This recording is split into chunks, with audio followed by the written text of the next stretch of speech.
Now, the greatest radio shows of all time. Suspense. The Shadow Node. Washington calling David Harding, counter-spy. Classic radio theater. The Great Gildersleeve. Fibber McGee and Molly. Dragnet. Gunsmoke. The Lone Ranger. Now, step back into a time machine with your host, Wyatt Cox. Good evening, friends of the Inner Sanctum. Crime and Westerns on a Wednesday with episodes of The Whisperer, The Roy Rogers Show, Fort Laramie, Gunsmoke, and Claudia. That's all straight ahead on this Wednesday. This is the 8th day of July, 189th day of the year, 176 days left in 2026. Declaration of Independence read aloud on this date in 1776 in Philadelphia. The first issue of the Wall Street Journal, published on this date in 1889, William Jennings Bryan delivered his Cross of Gold speech advocating bimetallism, tying currency exchange to both gold and silver values at the 1896 Democrat National Convention in Chicago. Dow Jones Industrial Average reached its lowest level of the Great Depression on this date in 1932, bottoming out at 41.22. Not 41.22, 41.22. Reports broadcast on this date in 1947 that a UFO had crashed in Roswell, New Mexico. Mutual Radio Network, July 8, 1947. The intelligence office of the 509th Bombardment Group at Roswell Army Airfield Base in New Mexico announced today the Army has recovered what appears to be a crashed flying saucer. Eyewitnesses in the area described it as an oval-shaped disc falling from the sky. According to the Army, the saucer was recovered on a ranch in the Roswell vicinity, and further details will be announced. And this could very well be the most important discovery mankind will ever know. The saucer that crashed yesterday in Roswell, New Mexico, was in fact debris from a downed weather balloon. Oddly enough, 3 of the eyewitnesses have mysteriously disappeared, while the others deny seeing anything at all. Back in 1947. On this date in 1950, President Truman appointed General Douglas MacArthur Commander-in-Chief of UN forces in Korea. General MacArthur thus became the first leader of a military force fighting under a UN banner. Less than a year later, MacArthur dismissed from that post, and on April 19th of 1951, he stood before Congress. The communist threat is a global one. Its successful advance in one sector threatens the destruction of every other sector. You cannot appease or otherwise surrender to communism in Asia without simultaneously undermining our efforts to halt its advance in Europe. Once war is forced upon us, there is no other alternative than to apply every available means to bring it to a swift end. War's very object is victory, not prolonged indecision.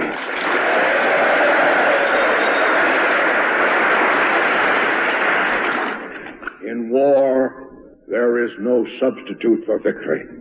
Now, General MacArthur could have become president, but he refused to campaign and received only a smattering of support at the convention. He supported Senator Robert A. Taft, who lost the nomination to General Eisenhower, who won the election in 1952 by a landslide.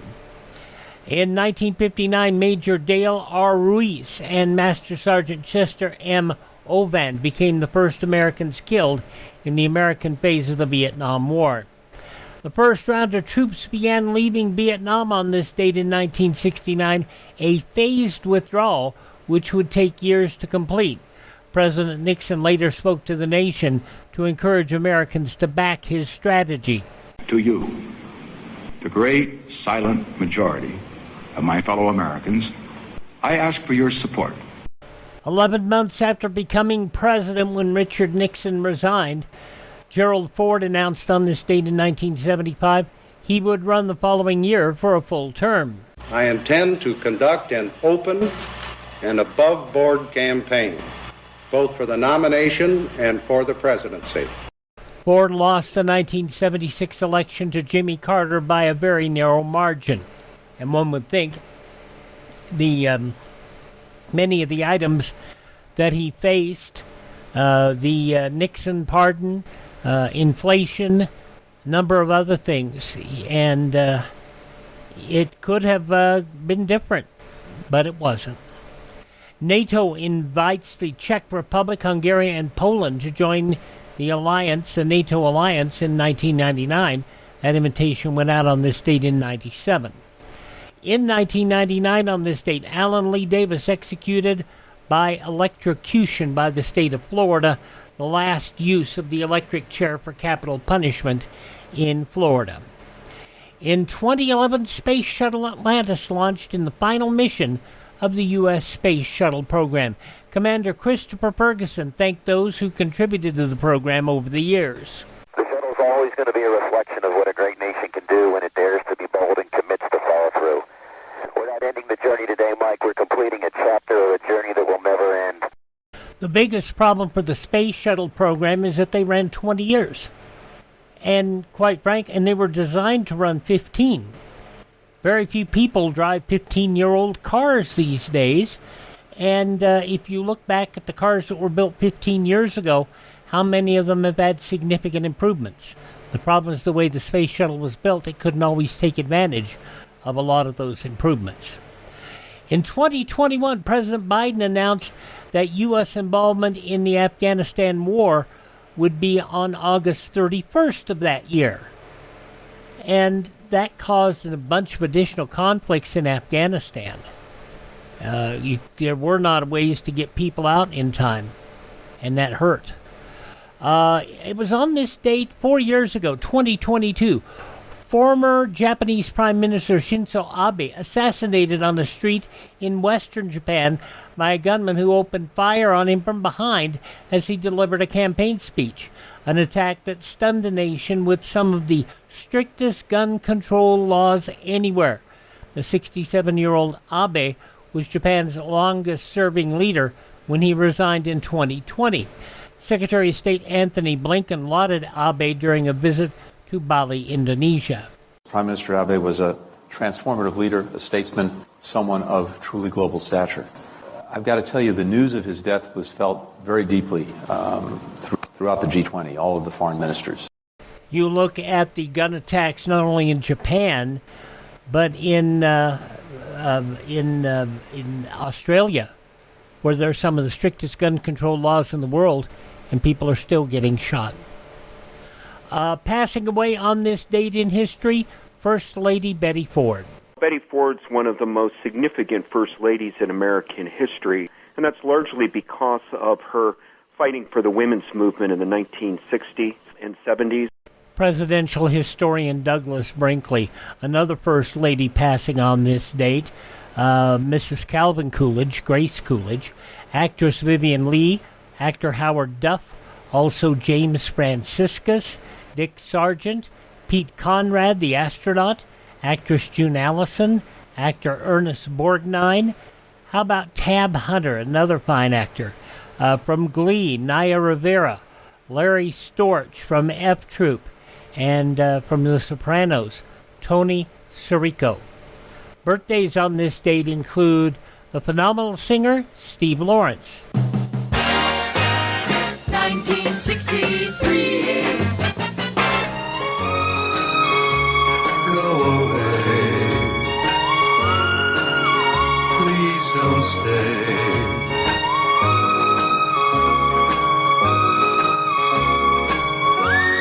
It'll never work out when you are near me like this. You're much too hard to resist. So go away, little girl. Call it a day, little girl. Oh, please go away, little girl, before I beg you to stay. Steve Lawrence, born on this date in history 91 years ago. Also born on this date, Assistant Secretary of State Frederick William Seward Spaulding, which was Alaska. Also the inventor of the Zeppelin, Ferdinand Graf von Zeppelin. Vice President Nelson Rockefeller, the second vice president ever to be appointed to the office. Also jazz singer Billy Eckstein, actress Faye Emerson, actor Craig Stevens, singer Jerry Vale, the very, very funny Marty Feldman, and country singer Toby Keith. All born on this date in history. They have all left the building. Hi, this is Jeff Foxworthy. It is now time for the birthday announcements. The following people are now officially older than dirt. From Arrested Development and Transparent, Jeffrey Tambor is 82 today. Matty Ross in True Grit, the original Kim Darby, 79. Celebrity chef Wolfgang Puck is 77. She was Morticia Addams in the 1991 Addams Family movies. Angelica Houston is 75. Kevin Bacon turned 68 today. That's a great book, Slaughterhouse-Five. Yeah, it's a classic. Maybe in another town it's a classic. In any town. From Footloose, Kevin Bacon, 68. Singer-songwriter Joan Osborne is 64. From NCIS, Michael Weatherly is 58. Singer Beck is 56. From This Is Us, Milo Ventimiglia is 49. I love you as much as a human heart can, kiddo. So don't let your dad's poor choices make you feel afraid to be different. Milo Ventimiglia is 49. From One Tree Hill in Chicago PD, Sophie Bush is 44. And actor Jaden Smith is 28. It's not a time machine. Dad, it's not a time machine. Guy said it was a time machine. It's not a time machine. It was wrong. Jaden Smith, 28. Those just a few of the people celebrating the 8th day of July as their birthday. If this is your birthday. Hi, we're the Four Freshmen, and we just want to say, Happy birthday to you. The first show of the series of The Whisperer, starring Carleton Young, as it was broadcast 75 years ago today. That's coming up next. One of the great musical events of this year is a motion picture. It is called Electroglide in Blue.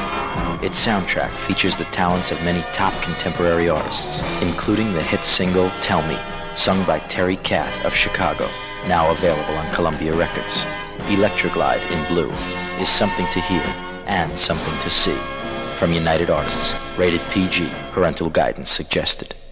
Now the first episode of a summer series over on NBC, The Whisperer, starring Carleton G. Young, as it was originally broadcast 75 years ago, July 8th, 1951. And this explains pretty much in this opening of this show what the show was all about.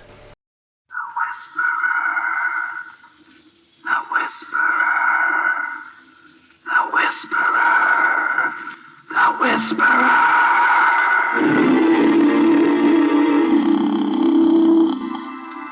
Yeah.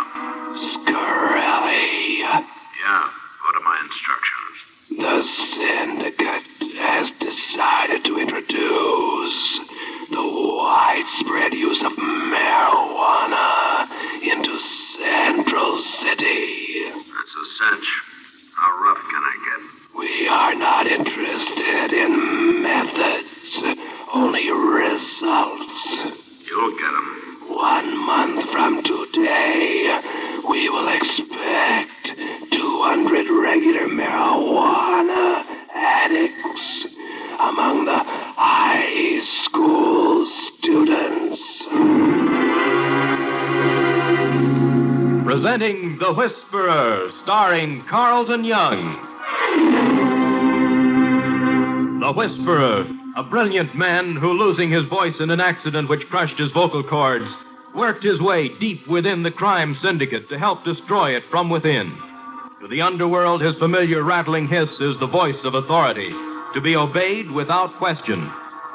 Then a miracle of surgery performed by Dr. Benjamin Lee restored his natural voice, enabling him to resume his real identity. Now, as Philip Galt, brilliant young attorney, he skirts the thin edges of death, living his dual role. For as the Whisperer, he sets in motion the forces of the syndicate in Central City. Then, as Philip Galt, uses his knowledge to fight the organized network of crime which seeks to control the fate of millions in cities and towns across the nation.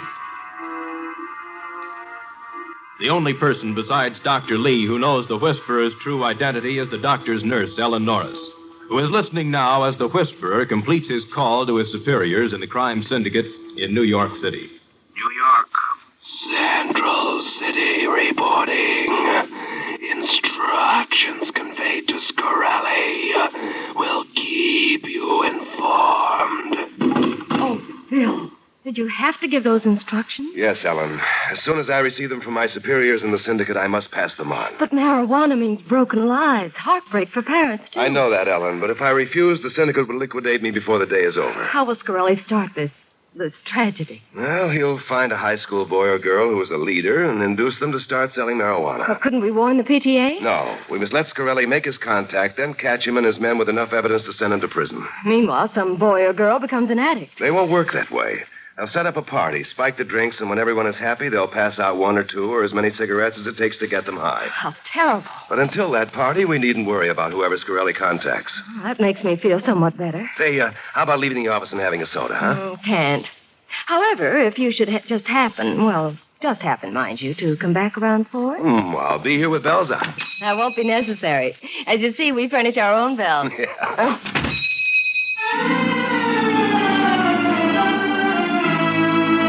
Meanwhile, Scurelli, smartly dressed and spending freely, mixes and mingles with the high school crowd, watching, listening for something which will point out a likely student to become his head marijuana pusher. Then... They told me you're pretty good on that motorcycle, Scrappy. Huh? Oh, yeah, guess I am at that. My name is Scurelli. I'm Scrappy Wrist. I got a pretty hot Hi, car Mo. Hey, get you. Hiya, Scrappy. Hiya, Nola. Conserving sweaters and want a goop? You can serve. I'm starved. Hey, Mike. Yeah? Feed that Pete Andrade record a nickel, will you? George. He really sends me. Come down. I send. Hey, my bike's outside. How about a spin, huh? Sorry, Jimmy Bivens is picking me up. That moldy fig. And how about tonight? Jimmy Bivens. I kind of counted on it. You overlooked one thing. That convertible? George. I didn't overlook it. I ignored it. Your mistake. Never overlook a convertible. Bye. Thanks for the goo. What's a rush? Oh, there's Jimmy pulling up outside. Don't take any wooden kafavas. Okay, Jimmy.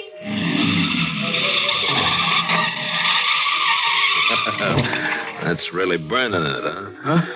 Oh, you again. Yeah. Jimmy got a Merc 300 with trimmings. Yeah? How much that job cost? $1,500. I know where a hard worker could make that kind of money. It don't grow on bushes, friend. The name's Scurelli. How about dropping in tonight and we'll talk it over, huh? Where? Main Hotel, room 1201. 8 o'clock? I'll be there.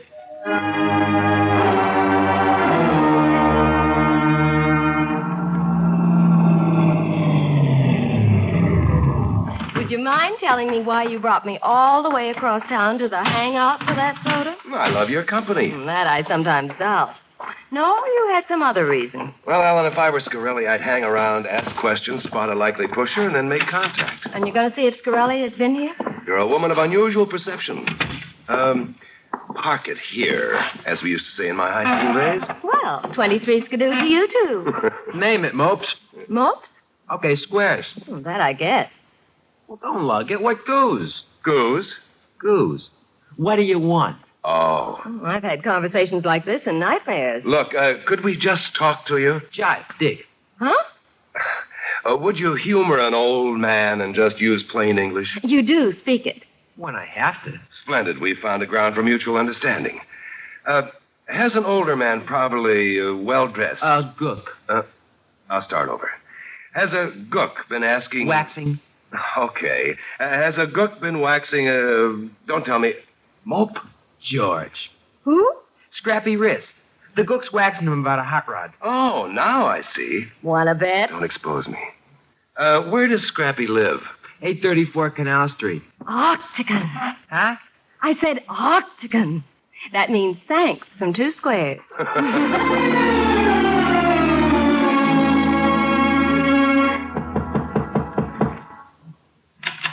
Yes? We'd like to talk to Scrappy, please. Oh, dear, he isn't in trouble again. Oh, no, Mrs. Riss. I'm a lawyer, and I wanted to talk with him about working for me in my office. Oh, well, come in, Mr. Galt. And this is Miss Norris. Oh, how do you do? I've wanted Scrappy to go to work. It isn't that he's a bad boy. It's just that he wants so many things and sometimes takes shortcuts to get them. Oh, Scrappy? I heard what he said, Mom. Son, I want you to meet... How much would the job pay? Well, I could start you at $20 a week. Chicken feed. I know where I can get... More? Is that what you were going to say? Let it go. Scrappy, easy money usually means risks. The risk of getting caught. Oh, son, what are you talking about? I don't know what he's talking about. And I hope you never will, Scrappy, but I'm a lawyer. And if you ever need help, consider yourself my client. Good evening, Mrs. Riss. Scrappy. Goodbye. Haven't you warned Scrappy? No, I think he's basically a good kid, but a poor actor. If I warned him, his behavior might put Scurelli on his guard. Can't we follow Scrappy? Let him lead us to Scurelli? Look there. What, do you mean the motorcycle? How long do you think we could keep up with that? No, Ellen, when the time comes, we'll find another way of contacting Scurelli. Now, come on. I have to make a call to the syndicate.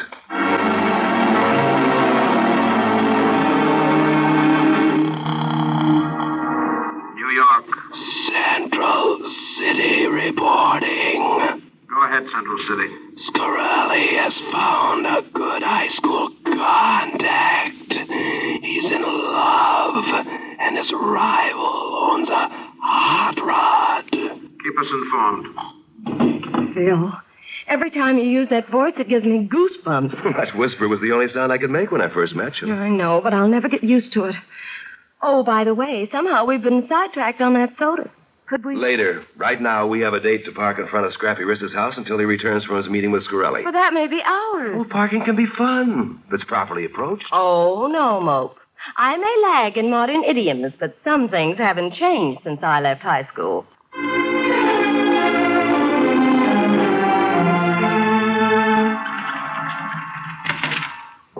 Where you been, Scurelli?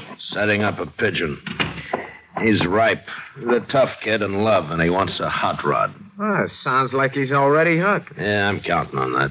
But kids are funny, so... So I stand by downstairs just in case, huh? Yeah, just in case. That's probably him out the back way in a hurry. Gotcha. Be right with you. Well, come in, Scrappy. You're right on time. Hey, this joint's a real McCoy. $30 a day, Scrappy. Always travel first class. It's the only way to live. If you have the money. The right guy always has the money. You think that's me, huh? I do. I've been watching you, Scrappy. You're smart, you're tough, and you're a leader. Here, have a cigarette. Thanks. Hey, what kind of cigarette is this? Marijuana? What's the idea? You're trying to make an addict of me? At one time, Scrappy, they arrested you for drinking whiskey. But now we're more enlightened, and whiskey is offered for legal sale. Well, in 10 years, the same will be true of marijuana. Yeah, I think I'll go now, Mr. Scurelli. Scrappy, I like you. How would you like to make $200 a week? $200 a week? At least. My old man never made that much. But you can. We organize 10 groups of 20 friends. Each stick costs 50 cents. At first, your customers will average 3 a week. That's $600 a week. And 10% of 600 is still 60. Only at first. Once they get the habit, You can stop right there. That's merely a figure of speech. Later, they'll enjoy maybe 3 a day, and that nets $2,100 a week, or $210 for you. Oh, no. For this, I'll not go to jail. Just a minute. You intend to try to stop me? No, of course not, son. Of course not. Come on, I'll give you time to think it over.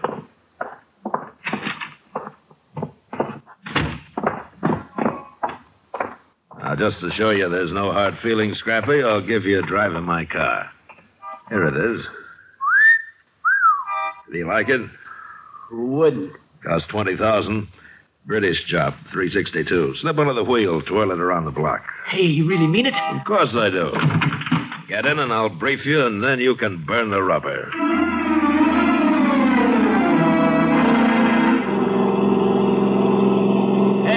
he really turns over. Yeah. Do a power turn around that corner by my hotel. Okay, here goes. Good boy. You can really drive. Hey, look out. Look out.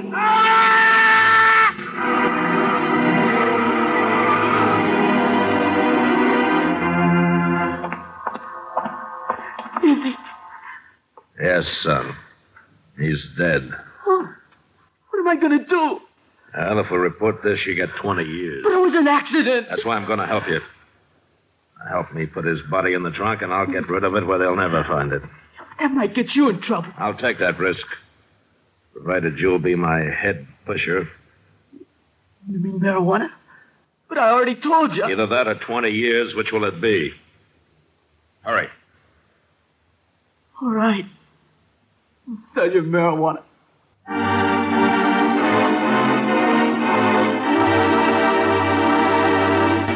You are listening to The Whisperer, the story of Philip Galt, the man who walks on the thin edge of death as he lives a double identity.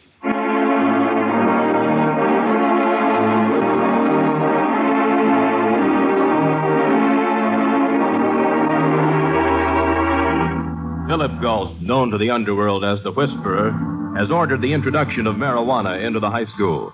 Now, in his real identity as Philip Galt, he and Ellen are parked outside Scrappy's house when an imported car drives up. Scrappy, all right. I've never seen that car before. It's bound to be Scurelli. No doubt about it. Hadn't we better follow him? I think it's more important to talk to Scrappy. Scrappy! What? Who's there? It's Mr. Galt. I want to talk to you. Are you in trouble? No. Why should I be? Well, just remember what I said earlier today about being your friend. Let me know if you get in over your head. Get it. That's a laugh. I'm already in 10 times deeper than that.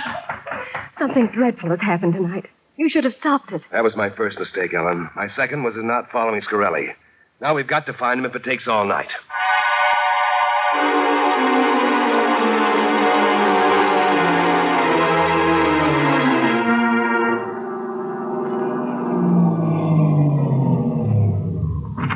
Oh, well, that's that. We've checked every motel, garage, and hotel in town. Foreign cars disappeared. Could we stop for a goo before you drop me off at my place? Of course. Come on, Mope. That all-night diner looks wonderful to me. In you go. 2 hamburgers with everything. Did we overlook any place where Scurelli might... Ellen, no names. I'm sorry. Pardon me. With my goods, I need more room to pass. Oh, sorry. Well, thank you very much. Phil, I've seen him. Oh. That man going into the phone. He was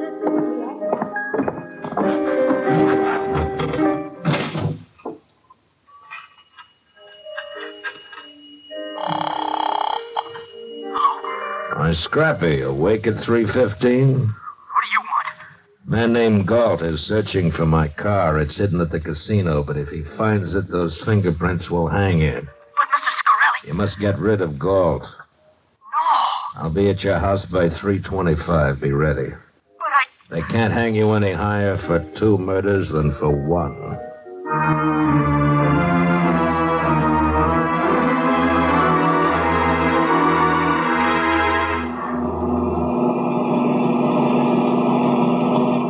The goo was delicious. Well, in that case, do you mind if I stop and pick up something at my place? Oh, my, no. I'm used to joyriding at 3:30 in the morning.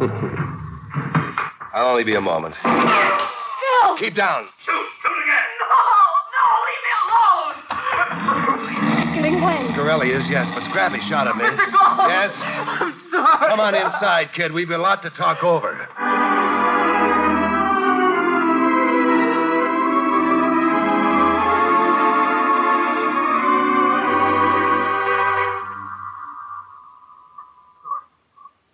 Scurelli's staying at the main hotel. Phil, what are you going to do? Scrappy, we have a job to do. Can you regain his confidence? I'll try. His next move will be to set up a party where he'll pass out marijuana. Can you learn the time and place and phone me? Yes, sir, but what happens when this is over? Then, Scrappy, it looks as though you'll have to stand trial for manslaughter. Now, I think you'd better go home.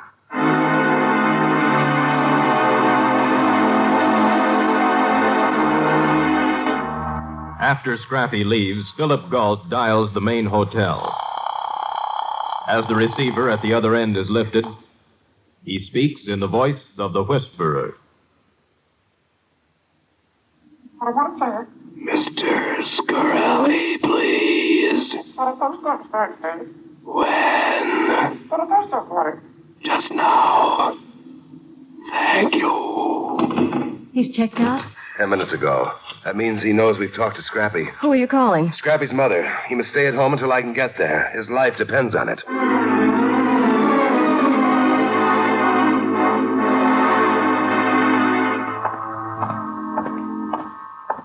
Welcome home, Scrappy. Huh? You bungled it. I know it. Did Galt see you tonight?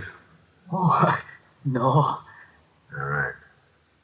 Tomorrow night we're giving a party at the casino for 20 of your friends. I'll tell him tomorrow. You'll call them with my gun in your ribs. Huh? When you finish, you'll be locked in the refrigerator vault.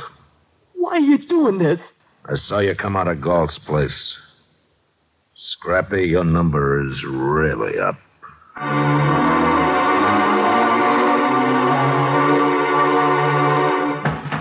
Did you find him? I've looked all day without a trace. But I did learn that Scurelli's giving a party tonight for teenagers at the casino. The casino. My guess is that Scrappy's a prisoner there. What time is the party? It's already underway. I'm going out now and try to rescue Scrappy. Ellen, phone Lieutenant Denvers. Tell him to surround the casino. When I fire 2 shots, have his men crash in. Now, you got that? 2 shots. Right. Good girl. It must be timed right.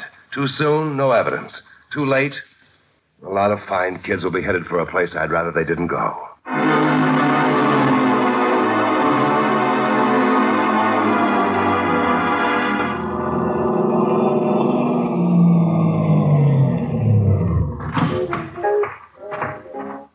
Good evening, Mr. Galt. I've been waiting for more than an hour.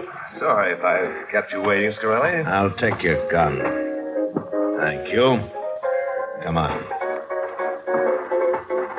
As you can hear, my party is in progress. So it would seem. In here. Very substantial. It's the meat storage vault. However, the walls are thin enough that you can hear the happenings. And later, well, we'll discuss that later. Now, if you'll excuse me, my guests are waiting. Mr. Galt? You all right, Scrappy? I'm half frozen. I was afraid you wouldn't get here in time. Has he passed out any marijuana? No, but he's getting ready to. Hey, listen. Are you kids having fun? All right, then, I've got something you're going to really go for. Everybody step up and get a free cigarette. Oh, no, we got to do something. Those kids don't know what's about to happen. The police may be here by now. Police? You got a signal? 2 gunshots. Oh, you're going to get a gun. Move this empty cardboard carton over there while I break this window with this chicken. Chicken? It's frozen, hard as a hammer. Here's the carton. What now? Your belt. $1 million. All right. But why? I'll double it. Now stand back. I've heard they do this on the radio. I hope it wasn't just publicity. It worked. Bill, where are you? Over here in the refrigerator. Refrigerator? Open the door. Scurelli must have got away.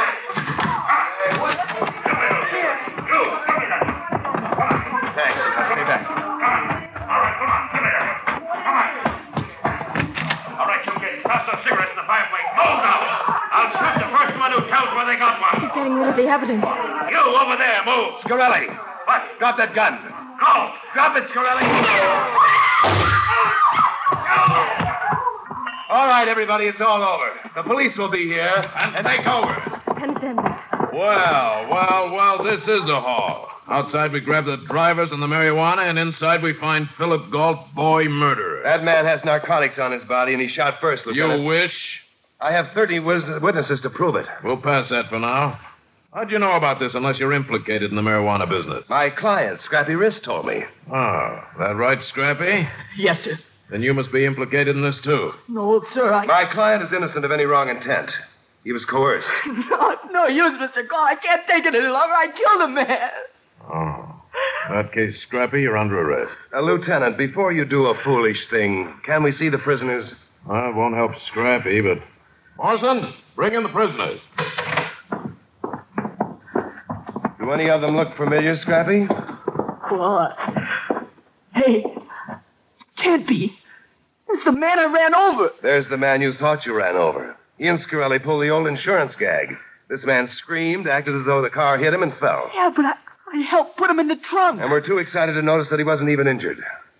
All right. You, what's your name? Ed. Is this true? Talk up. Yeah, and that's all I'm going to say. You said enough. Well, Galt, looks like you're clean. What are you going to do with these kids? I'd suggest that you take them to the station, Lieutenant. Call their parents and show them how narrowly Central City averted a tragedy. You might also suggest that the PTA show some of the fine educational films available on marijuana and how it leads to a worse addiction. Tonight's event should prove that it can happen here. Only an alerted and enlightened public can prevent its further spread.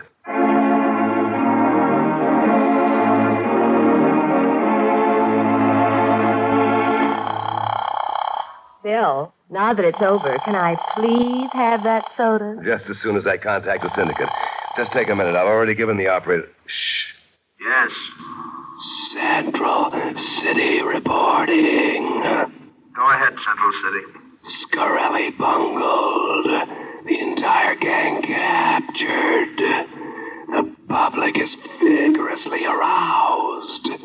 I advise that present plans be discontinued. We will take such action. For new instructions, call Chicago at midnight. Chicago at midnight.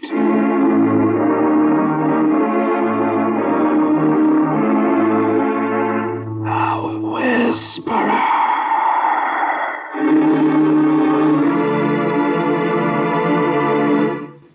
The Whisperer is based upon stories and characters created by Stetson Humphrey.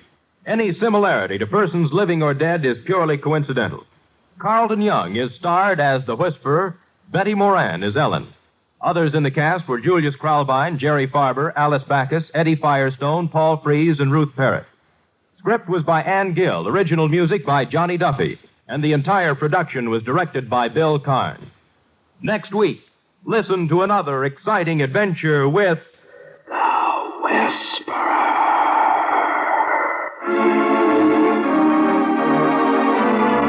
This is NBC, the national broadcasting company. And the show just kind of limped along for 13 weeks during the summer of 1951.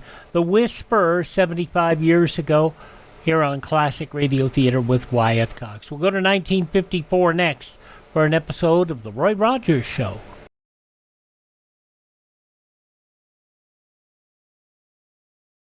I got nothing against a little drink, a little fun, but the law of the land shouldn't be for sale. Buford Pusser. He became a legend in our time, and he never stopped walking tall. You let them do this to me and get away with it, then you give them the eternal right to do the same damn thing to any one of you. Walking Tall. Now, more than ever, you must see it. Walking Tall. Rated R. Under 17, not admitted without parent. Now we go to 72 years back, July 18th, 1954, for an episode of The Roy Rogers Show and the Spell of Indian Magic. Happy trails to you. The dependable Dodge Plymouth dealer in your neighborhood, the man who sells and services the elegant new 54 Dodge, presents The Roy Rogers Radio Show. Yes, folks, it's the Roy Rogers Radio Show for the whole family. Adventure, suspense, mystery, and music. Starring Roy Rogers, King of the Cowboys, and Dale Evans, Queen of the West, with Pat Brady, the Mellow Man, and an all-star cast. And now, here to greet you with the song and the story are Roy and Dale. The spell of Indian magic. If you believe it, then the spell can capture you. Well, hi there, folks. Greetings to the whole family. That song they're playing is called The Spell of Indian Magic. It's a brand new song composed especially for the story I'm going to tell you tonight by our musical conductor, Frank Worth, and our director, Ralph Rose. It's kind of a strange song, and our story is a very strange story. It all began when Dale and Pat and me went up to Denver, Colorado to take part in a show. It was a kind of a Wild West show, complete with Indians and cowboys. We had a famous medicine man on the bill, Chief Osego. Well, we just finished our final performance, and we were back in the tent loading up bullet and trigger when a girl called to us. Roy? Dale? Yes? I was afraid I'd missed you. It's Betty, Roy. You remember, Betty Nolan from Manitou. Sure. How are you, Betty? Oh, not so good, Roy. I read in the papers that you folks were up here, and I thought maybe you could help. Help? Well, I know what a good friend you've always been to my grandfather, so I thought you ought to know that he's dying. What? Oh, I'm sorry. Well, what's he dying of, Betty? Well, that's just the trouble, Roy. We aren't sure. What do you mean? Well, the doctors can't find a thing wrong with him. According to all his tests, grandfather should be a perfect physical specimen. I don't understand. Well, neither did I. Until yesterday when I found this in the barn. What is it? It's a doll. A little doll with pins stuck in it. That's right, Roy. I think grandfather's being killed by an Indian curse.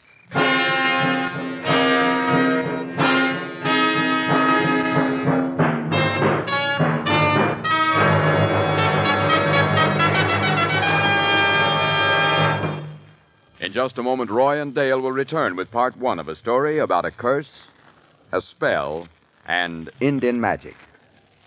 Here's why Dodge is today's biggest car buy.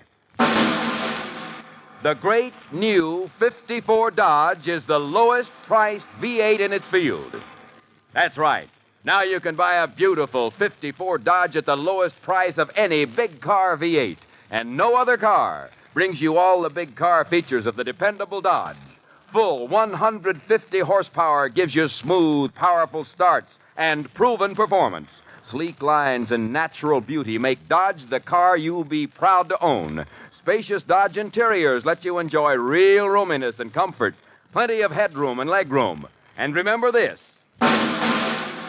The price you pay for a Dodge V8 is the lowest in its field. Drive in and see the beautiful, long, low 54 Dodge at your nearby Dodge Plymouth dealers.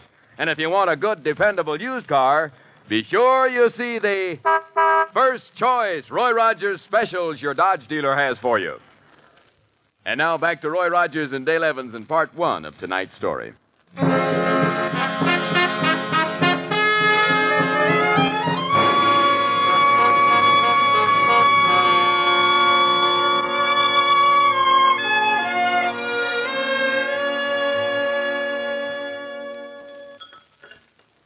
Drink your coffee, Betty. You'll feel better. Thank you.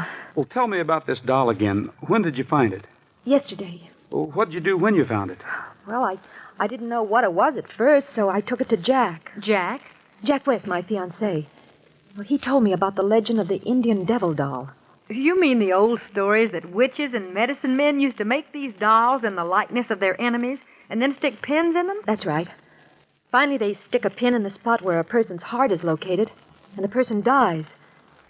After what Jack told me, all I could think of was Chief Taché. Who's he? He's the chief medicine man of the Navajos. People around these parts say there's bad blood between grandfather and Chief Taché. And you went to see this Chief Taché? Oh, no, Dale. I went to see the sheriff. Why the sheriff? Well, as you know, grandfather is a full-blooded Navajo. He believes in the powers of the medicine man. You mean you think that the medicine man has something to do with causing your grandfather's illness? I don't know, Dale. I just don't know. But why did you go to the sheriff? Well, to show him the doll and tell him about grandfather. I should have known better. Somehow or other, it got all over town, and the gossip spread to the other ranchers. Next thing we knew, there were threats against Chief Taché. So the sheriff put him in jail under protective custody. I see. And now the people think that this medicine man made the doll and put a curse on your grandfather. Yes. Betty, what's this bad blood between the chief and your grandfather that you mentioned? Years ago, my grandfather was known as Chief Blue Cloud. During the last Indian Wars, he took the side of the army and fought against his own people, including Chief Taché. The local Indians have never forgiven him for it. I see. Well, Betty, it sounds like there's heap big trouble down your way. Would you like for us to go down there and see what we can find out? Oh, Roy, if you only would. Stay here with Dale a minute. I'll tell Pat.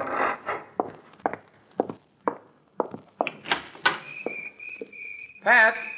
Oh, Pat. Yeah, Roy?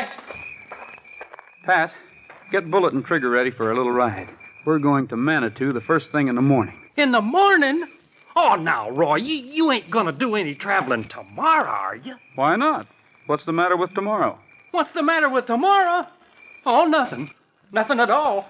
It's just Friday the 13th, that's all.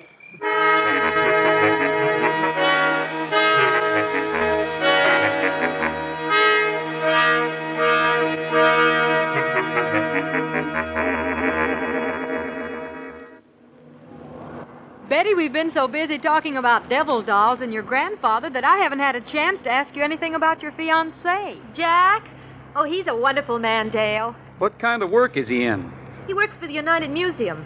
He's a paleontologist. Alien, what did you... A paleontologist, Pat. He hunts for old fossil bones. Oh, yeah. Well, him and Bullet ought to get along fine. They do the same kind of work. Oh, Pat.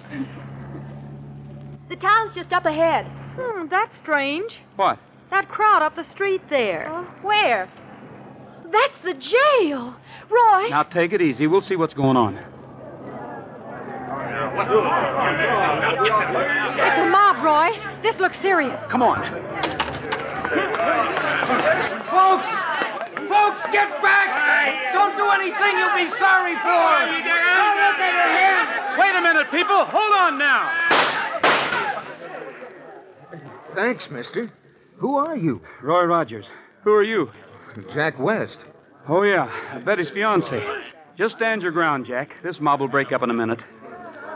Go on now. Go on home where you belong. That's better. That's the idea. That was a close one. Good thing you came along when you did, Mr. Rogers. Where's the sheriff? He went over to Colorado Springs on business. He deputized me and told me to watch things while he was gone. Well, where's Chief Taché? Inside? I'd like to talk to him for a minute, if I may. Sure. Come on.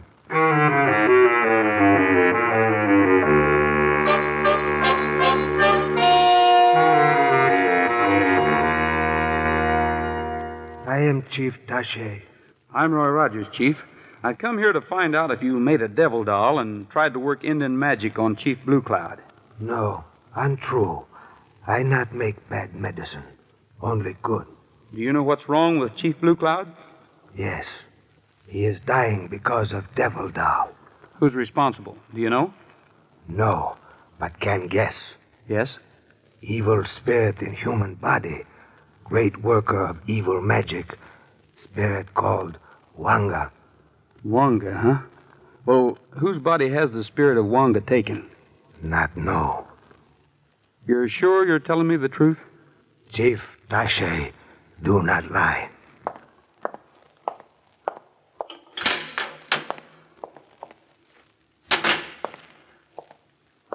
Any luck? Yeah. It seems all I have to do is find a human being whose body has been taken over by an evil spirit called Wonga.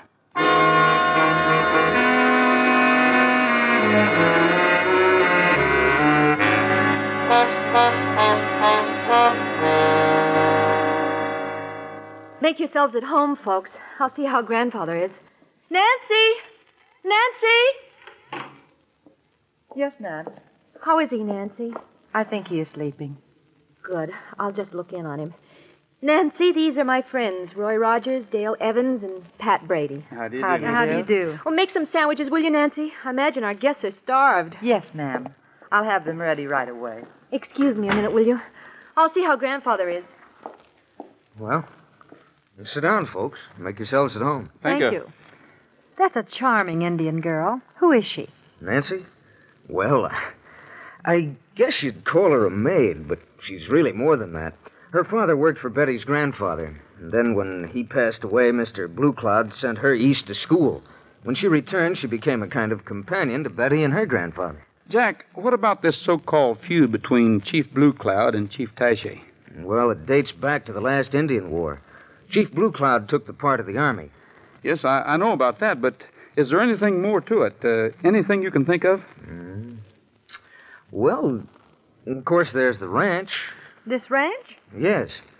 It was a gift from the federal government to Mr. Blue Cloud in exchange for his services to the Army during the war. The Army that conquered the Navajos. I see. Roy! It's Betty. Come on. Roy!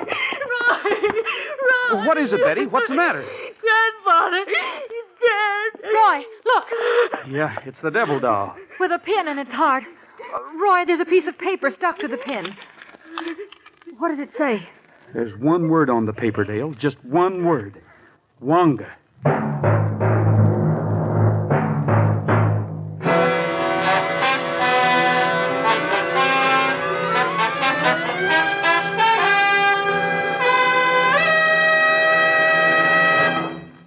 In just a moment, Roy and Dale will return with part 2 of tonight's story. Action, power, beauty.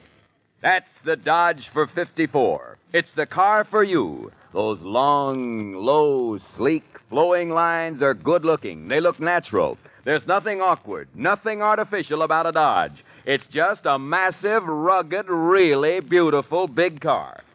Notice I said big car.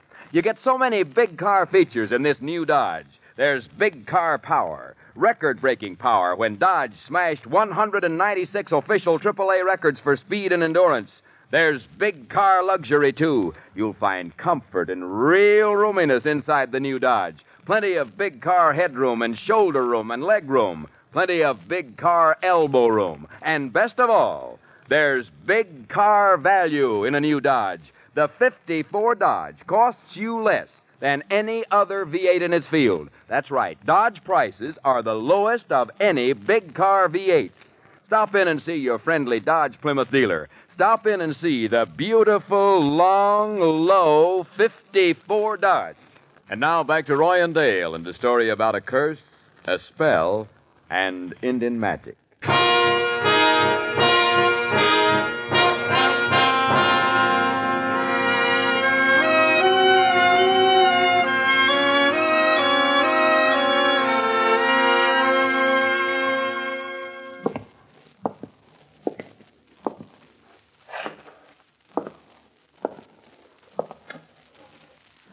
Why are you so restless, Roy? Well, I'm sorry, but I've been trying to figure out something. What? When was the last time you saw that devil doll? Devil doll? Why, when Betty showed it to you after the performance, I guess. Why? What happened to it after Betty showed it to me? She put it back in her purse. I saw her. Yeah, that's what I thought, too. I don't understand, Roy. What are you driving at? I can't figure out how that doll got into Mr. Blue Cloud's bed, unless... Roy, you mean you think Betty put it there? I don't know, Dale. Where's Betty, Dale? She's lying down. Maybe we ought to answer it. Excuse me, Miss Nolan is resting. I'd better answer the phone. Hello? No, she's lying down. I see. Yes, he's here. Just a moment, please. I'll call him. Mr. West would like to speak to you, Mr. Rogers. Oh, thank you. Hello? They did? What'd they find? Oh, nothing, huh? Yeah, I see.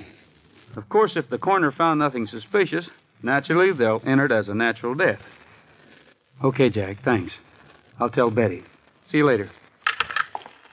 Dale? Pat? Yes? How'd you like to go on a sightseeing tour of an Indian reservation?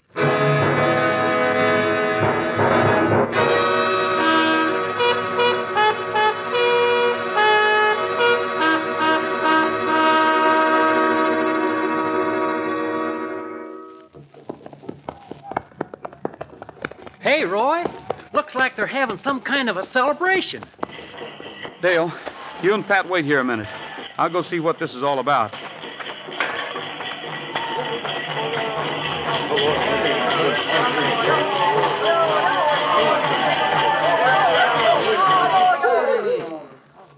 Well, if it isn't Chief Taché, I thought you were in jail. Released this morning, Mr. Rogers. Sheriff know I am innocent. He does? How? White man's doctor make examination of Blue Cloud. Find nothing wrong. Blue Cloud died natural death. I see. But you know that's not true, don't you? White man say true. You go now, Mr. Rogers. You not welcome here. One more question, Chief, then I'll leave. Are you sure you don't know what human being the spirit of Wonga inhabits? Wonga spirit make bad medicine. I make only good medicine. Know nothing about Wonga. Okay, Chief, if that's the way you want it. I guess that's the way it'll have to be, for the time being anyway.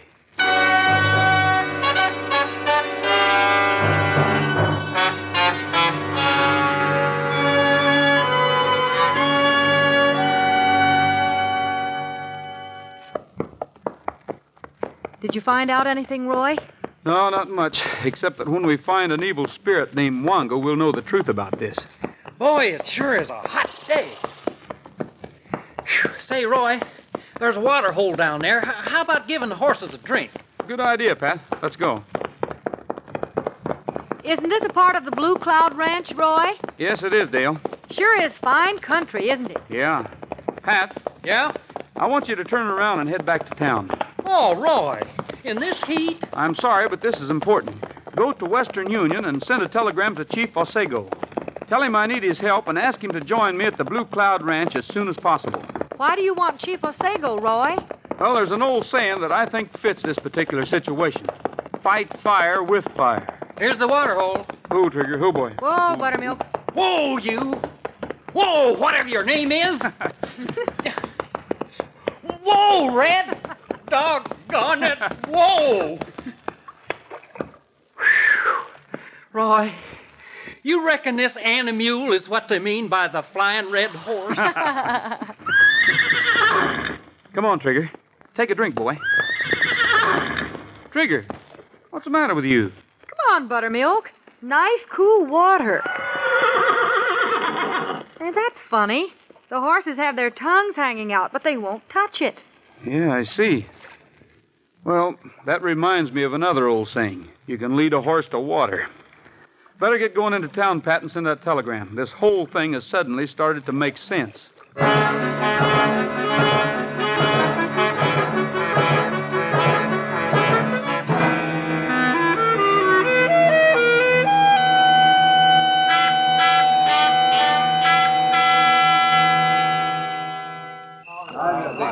May I have your attention, please?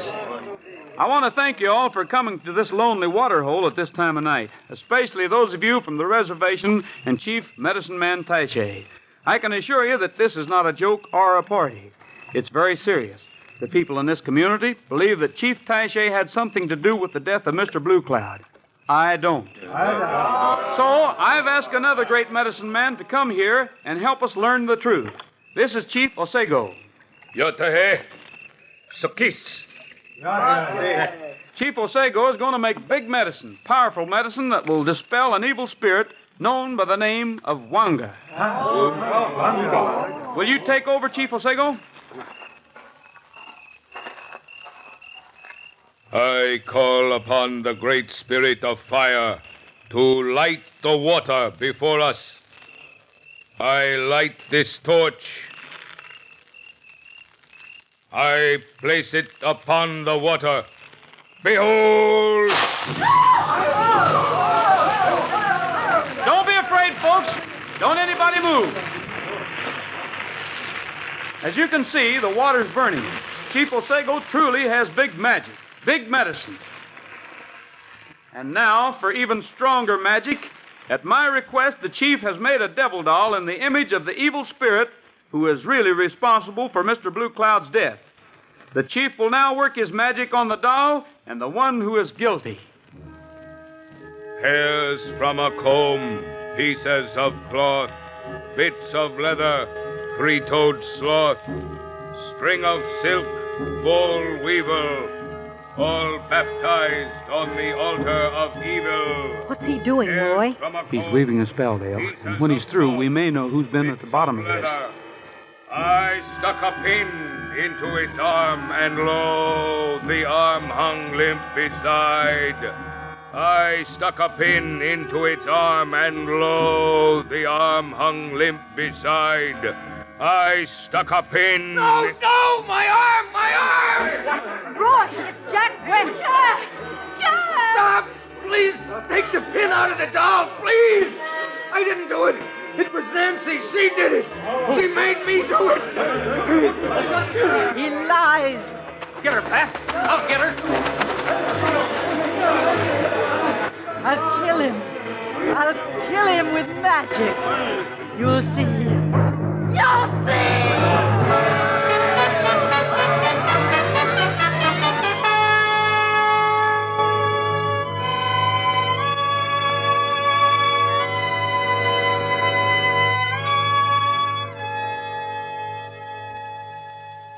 What made you suspect Jack West, Roy? Well, when I saw oil floating on the water, I realized why the horses wouldn't drink it. That gave me an idea that there could be a motive for killing Betty's grandfather. Killing? Why, I thought you said he died naturally. Well, that's what the coroner said, Pat. Psychologists might tell you a different story. Well, anyway, after I got the idea that somebody would benefit by Mr. Blue Cloud's death, I knew it had to be either Betty or her fiancé. I wired the United Museum in New York and found out that Jack West had spent 7 years in Africa doing research on black magic in addition to looking for fossils and old bones. He believes in devil dolls as much as Mr. Blue Cloud did. Is that the reason he actually felt a pain in his arm when Chief Osego had everybody under the hypnotic spell? That's right. Well, I still don't get it. Where did this Nancy or Wonga fit in? She was in love with Jack West. He promised to split the money with her after he married Betty and sold the oil rights to the ranch. It was Nancy who took the devil doll from Betty's purse and stuck the pin in its heart in front of Mr. Blue Cloud. The shock killed him. By the way, where is Jack West? He took out of here this morning like that red horse I've been riding. Oh, he must have been doing 60. Roy, you don't mean you let him get away. I couldn't stop him, Dale. Actually, he committed no crime. At least no crime that's recognized by the law. Good morning, Roy. Well, good morning. Dale. Good morning. Hi, Pat. How are you, Chief Osego? Fine, thank you. I could not help overhearing what you were discussing. I would not worry about Mr. West if I were you. He will receive his due punishment. Wonga has promised it. Wonga? You mean Nancy? Oh, now, Chief. Don't tell me an old showman like you believes in that stuff. I saw her practicing her black medicine late last night. She called upon the water spirits to do her evil. Fire spirits, water spirits. If you ask me, there's only one kind of spirits that I can put my faith in. Of course, I'll never touch them. I'll get it. Hello? Oh? Yes, Sheriff. This is Roy Rogers. What? Oh? Yes, I see. Well, thanks, Sheriff. Thanks for calling. What did the sheriff want, Roy? He called to tell us about Jack West. It seems he ran into a culvert. Was he hurt? His car turned over in an irrigation ditch. He was pinned beneath the car in the ditch. He drowned in 2 feet of water. And, folks, that's the whole story of what happened the time Dale and Pat and me ran into the spell of Indian magic. Heed the words of Indian medicine man. Do not scoff at Indian medicine man, for many strange things can happen. I've heard my father tell how Indian medicine man makes magic spell. The spell of Indian magic. If you believe it, then the spell can capture you. A tiny doll, a tom-tom, a powder in the fire. The spell of Indian magic, the spell of mad desire.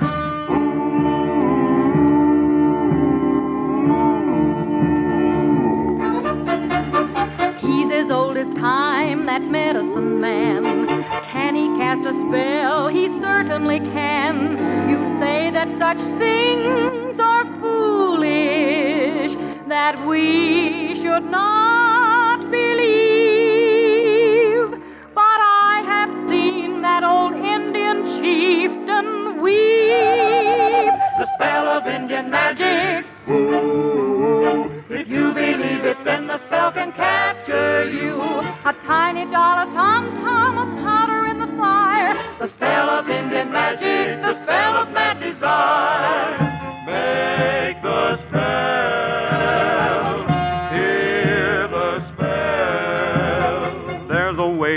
about that medicine man. Make more magic than that medicine man. For fire must be fought with fire. The way to break a curse is brew a potion of magic that is worse. The spell of Indian magic.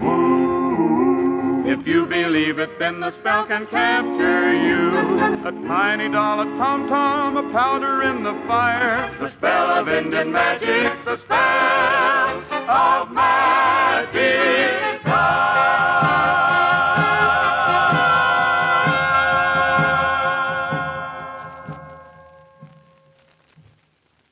Now, folks, here are the Mellow Men. There's a better deal for the man at the wheel of a Dodge job-rated truck. It's easy to steer, you can turn on a dime. Dodge is easy to load, saves you work and time. Wider seats and a better view, ride so comfortable you'll say. There's a better deal for the man at the wheel of a Dodge job-rated truck. See Dodge today. Yes, friends, and here's still another reason why Dodge trucks mean a better deal for the man at the wheel. Sensational new Power Dome V8s, the world's most modern truck engines, are yours only with Dodge job-rated trucks. Thanks to the exclusive dome-shaped combustion chambers of Dodge Truck Power Dome V8s, you get more power from regular gas, more miles to the gallon, more efficient performance than any other mass-produced V8s. New Power Dome V8s really save you money every mile you travel. So drop into your dependable Dodge truck dealers soon for a demonstration. Well, that does it for tonight, folks. See you next Thursday, same time. Until then, goodbye, good luck, and may the good Lord take a liking to you. Happy trails with Dodge, the car that gives you more. The Roy Rogers Radio Show is produced under the supervision of Art Rush and directed by Ralph Rose. Tonight's story was written by Ralph Rose and Charles Smith. Music arranged and conducted by Frank Worth. Production assistant Virginia White. Tonight's all-star cast included Pat Brady, the Mellow Men, Gene Bates, Gene Tatum, Marvin Miller, Tom Holland, Jan Arvan, and Jack O'Shea. Join us again next Thursday evening at this same time, when the dependable Dodge Plymouth dealer in your neighborhood will again bring you the transcribed Roy Rogers Radio Show. This is Lou Crosby speaking for the man who sells and services Dodge job-rated trucks and the elegant new 54 Dodge.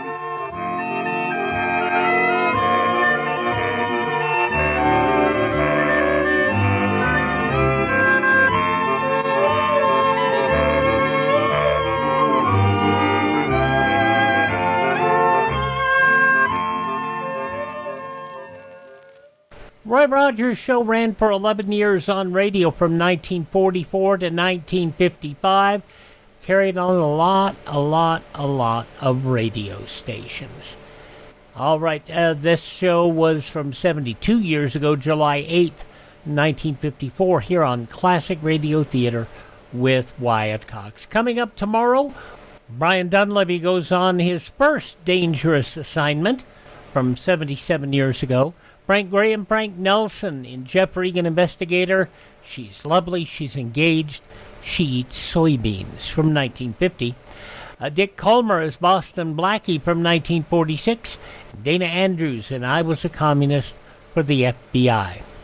On Friday, we'll have an episode of Granby's Green Acres, the first episode of the show, and that features B. Benaderet and Gail Gordon in what was kind of a sideways prelude to the Green Acres television show.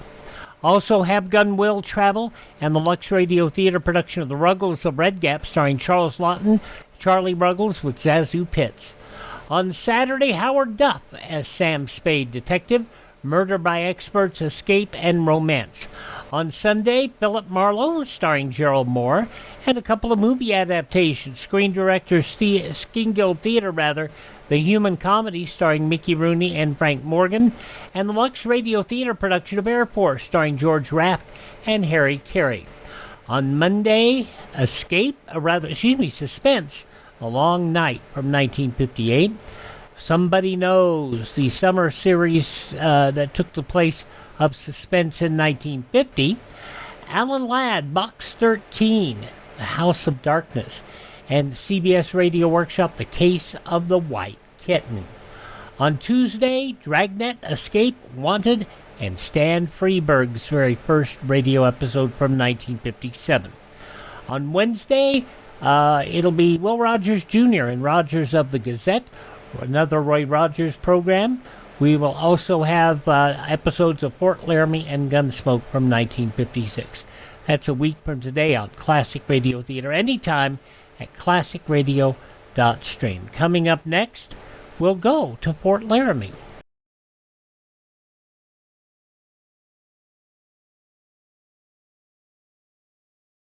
They erased a life. They erased the evidence. And now they're going to erase the witnesses. I've decided to terminate her. But can they erase the truth? John Travolta, Nancy Allen, in Brian De Palma's Blowout, from Filmways Pictures, rated R, under 17, not admitted without parent.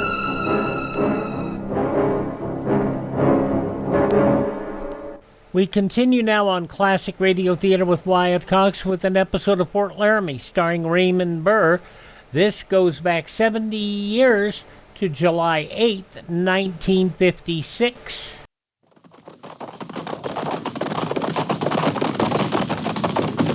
At the gallop! Ho!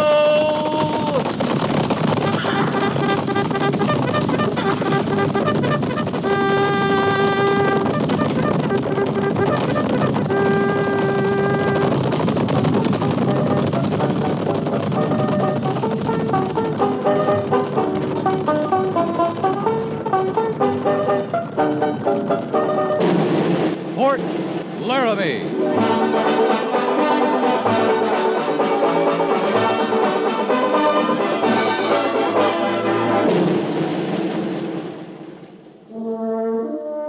Fort Laramie, starring Raymond Burr as Captain Lee Quince. Specially transcribed tales of the dark and tragic ground of the wild frontier. The saga of fighting men who rode the rim of empire. And the dramatic story of Lee Quince, Captain of Cavalry.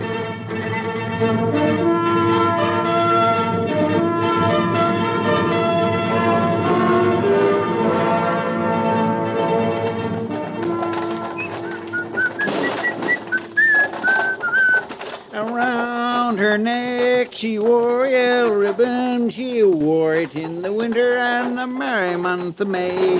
And when they asked her why... Enough, Feeney. Enough, enough. Her lover who was far, far away. Far away, far away. Oh, she wore it for her lover who was far, far away. Oh, my gracious. There's a certain amount of spirit in you, Feeney. I can't say it's anything I warm to, but spirit it is. And there's a certain amount of spirit in you, too, Merriweather. You've been draining them bottles of mine right regular, seems to me. Fortification, Feeney. And, defense. You talk like you already joined up. A gift of the creative mind. I see myself riding forward with the troops. Dodging an arrow here, a bullet there, guidons flying, death-defying. Have you ever been on a horse, Merriweather? You dare ask that of the man who played Richard III for 314 stirring performance, not to say memorable. Just how many bottles of my snake potion have you inhaled? A horse! A horse! My kingdom for a horse! It's a remarkable elixir, Feeney. You notice a new depth and resonance to my tone. Oh! A customer of mine down in Colorado got a brand new voice from drinking my mixture. Used to bellow like a calf, folks said. Took 6 bottles to turn the trick, but today they call him Whispering Ruggles. You're trying to alarm me. Cured his calluses, too. Ate 'em clean off. Yep. Cruel fortune. Did you see that, Feeney? The bottle slipped through my careless fingers. I seen you pitch it out. I don't think you're brave enough for the Army, Merriweather. Whoa, Posey. Whoa, girl. Ease to, girl. That's the way. Now, you're decided, are you? Imposing sight, yon fortress. Once we cross that bridge, enter them gates, we're down to cases, Merriweather. You ain't decided on Army life. You better climb down off in this wagon right now. Country above hearts, Feeney. The fire of the patriot burns bright within me. Drive on. I long to rejoin my old regiment. You long for a belly full of food, just like me. To the colors, Feeney. Drive on. Get up, Posy girl. At the gallop, ho.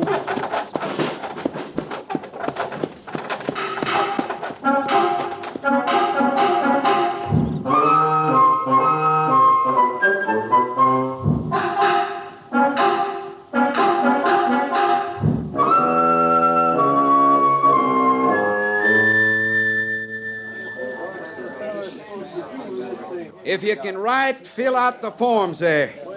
If you can't write, but you can talk, tell me, I'll fill them out.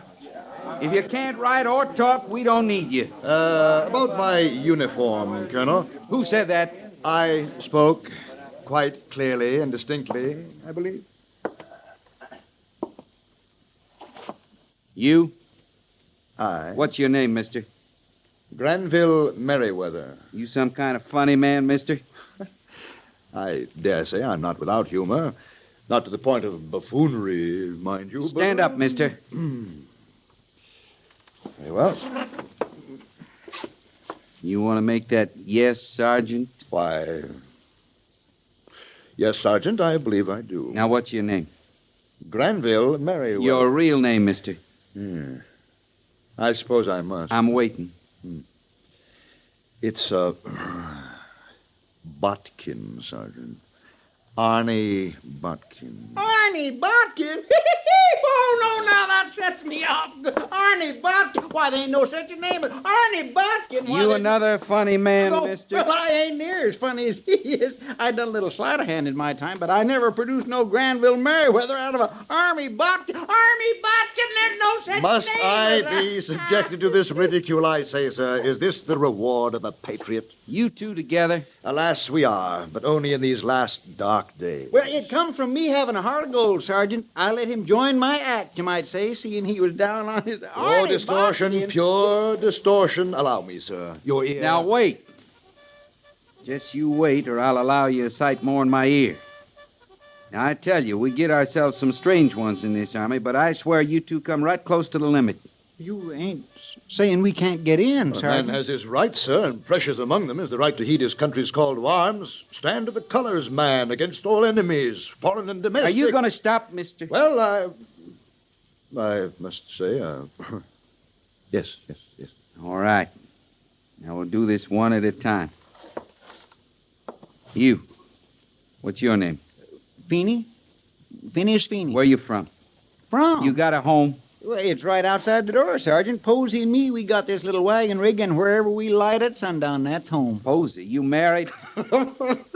Indeed, indeed. And may I say, sir, no couple were ever more ideally suited. Beg pardon, Sergeant. Posy's my horse. I used to work the riverboats, Mississippi, anywhere from St. Louis to New Orleans, dancing, singing, minstrel work. Since the war, I got itchy feet to come west. The last 4 years, I've been over the most of it, too. Put down, you're an actor. Oh, I must protest. In the name of the spoken word, the ancient art, call him what he is, but do not degrade my honored profession. I run a little medicine show, Sergeant. Oh, I got pots and pans and calico, but mostly I entertain folks into buying a little tonic I put together. If you must put a trade behind his name, inscribe the words low comedy, but in deference to the Drews, in the name of Edwin Booth and Morris Barrymore, yea, and Granville Merriweather. You spoiling for the guardhouse, mister?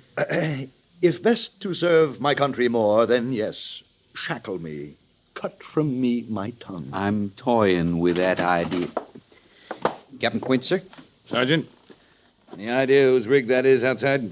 A horse and wagon, Captain? It's his. Something wrong, are they? Your horse is ailing. Better see to it. Oh, she ain't at. Not for too long, she ain't. Corporal of the guard will give you a hand. Show you where to move that rig. Now go on. I sure will. Allow me to introduce myself. Go help your friend. Oh, I dare say he's equal to the task, while I, on the other hand... Move! Exactly, Sergeant.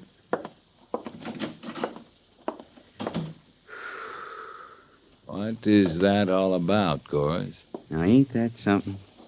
They're answering the call to the colors, Captain. They're what? Well, you could put it another way, I guess. They're starving to death.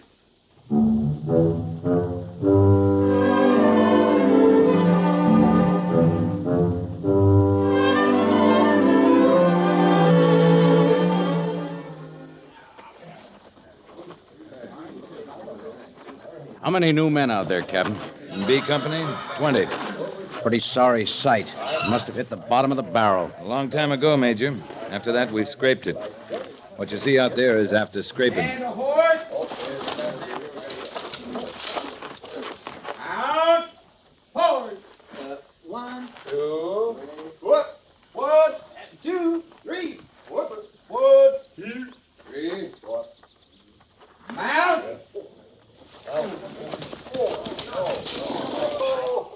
They can't mount?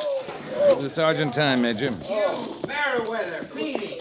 Now, Sergeant, we're flying. I've seen enough, Captain. We've got plans to lay out. Yes, sir. All right. We'll do it again. We'll do it till you cry. What have we got out there, Lee? Pretty good cross-section of what's coming into the Army these days, Major. It's still a question. What's that? Dregs, failures, fugitives, men running from the law, from women, from work, men running from themselves. Just before they blow their brains out, they join the Army. Is that what we've come to? They can still stop bullets and arrows. I don't expect talk like that from you, Captain. It's straight talk. I don't see that. We'll talk about it inside.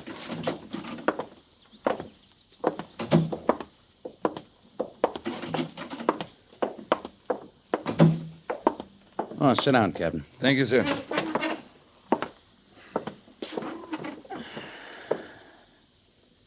Men who can stop bullets and arrows. Since when did you start feeling that way about the Army? I'm in the Army. That's how I feel about it. I didn't get here by accident, Major. I meant to. That's all the Army is. How men feel about it. It's good or bad on that feeling. These new men. I didn't see any Sergeant Gorses among them. Gorse is a 30-year man. He's like me. Doesn't know any better. Or any worse. Now, what does that mean? Any worse? It means we didn't try anything else and fail. Some of your new Army out in that parade ground joined up out of plain hunger. Their feeling for the Army is it's a place to eat, get clothes to wear, and a cot to sleep on. Maybe the Army's at fault. If this is all we can attract, we must be to blame. 50 cents a day and all the jerky you can eat? Sure, the Army's at fault. But the kind of trooper you want isn't up for a price. That feeling I was talking about, well, it's not something you can buy. I hope it's something we can cultivate. We're going to need it soon. Here. Pete Hazen's report on the Wind River area. Shoshone? Yeah, and the Sioux. Hazen says Crazy Horse led a few dog soldiers into the Shoshone encampment about a week ago. It's all in the report. But they're powwowing about something. We haven't had a patrol over there since early last fall. They had a bad winter, didn't they? Snows? Worst in years. Now they've melted, those range peaks will be a lot more accessible. Well, we shouldn't have any trouble with good scouting. And Pete's the best there is. Yeah, we'll have to do without him. He's been sent up to Montana country. Won't be back for at least a month. You read his report and study the Wind River range maps. We may have to move before the month's out.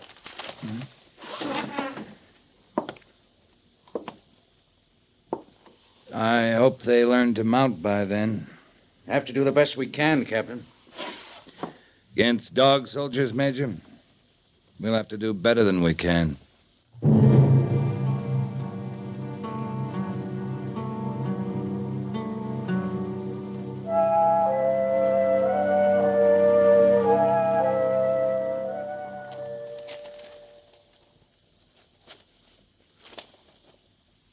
Well, that'd mean making a camp on Bighorn River.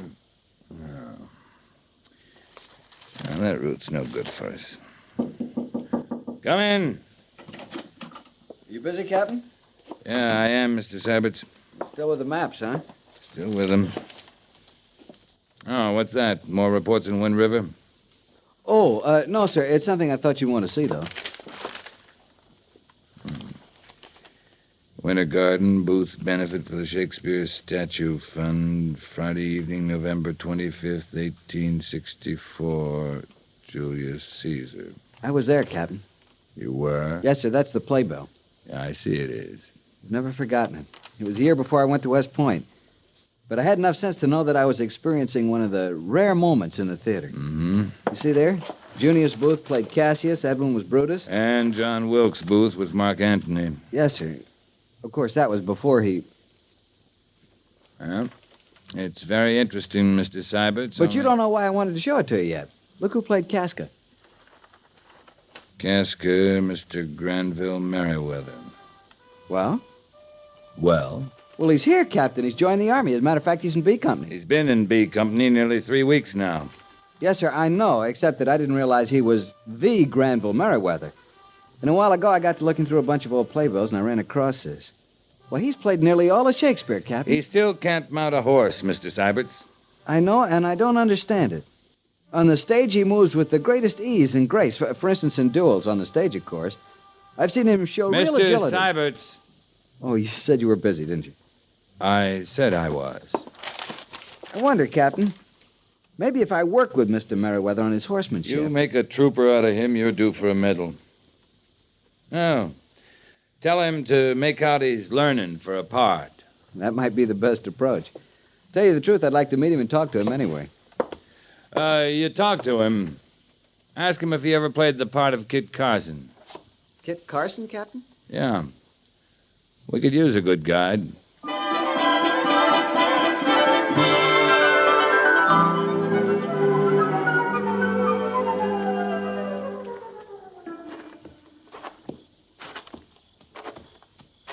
Right easy now, Posy girl. Just stretch your legs good. You ain't up to more. Ah, showing me a little, huh? Well, it's not that I ain't pleased, Posy girl, but you got any idea what'd happen to me if they found me out here this time of night? Matter of fact, they found you around here at all, they'd... you work good. You come along now, and I'll blanket you. There's oats and water waiting. Don't need you taking cold, girl. You need this blanket a sight more than I do. There you go now. Get to your eating. I'll stand watch on you. You just don't learn much, do you, Feeney? Do what? Oh, it's you, Sergeant. I swear I'm just no hand to see at night. You seem good enough to lead Posy around the corral, led her straight to oats and water. You see good at night, Feeney. Much obliged if you're saying so, Sergeant, but you don't hear real good, though, night or day. Well, now, there's where I have my real trouble, Sergeant, hearing. Oh, I sure hope I didn't miss nothing important. You missed tattoo again, Feeney. That's going on 2 weeks running. You missed tattoo. Oh, now, that's bad. I know it is. You missed hearing me tell you to get rid of Posy. You missed all them warnings about stealing oats and buying stall space from the stable detail with that tonic of yours. Do you think it's wax, Sergeant, all clogged up there in my ears? You think that's the cause? I just think one thing about it, Feeney. I think it's all behind you. You do? One thing, we're moving out in a day or so. Now, if you're out on patrol, I just don't see you stealing back here every night tending to Posy. That puts a crimp in it, all right. Another thing, between now and then, your time's liable to be more occupied. You might even say confining. Do what? You're going to be in the guardhouse till then, Feeney.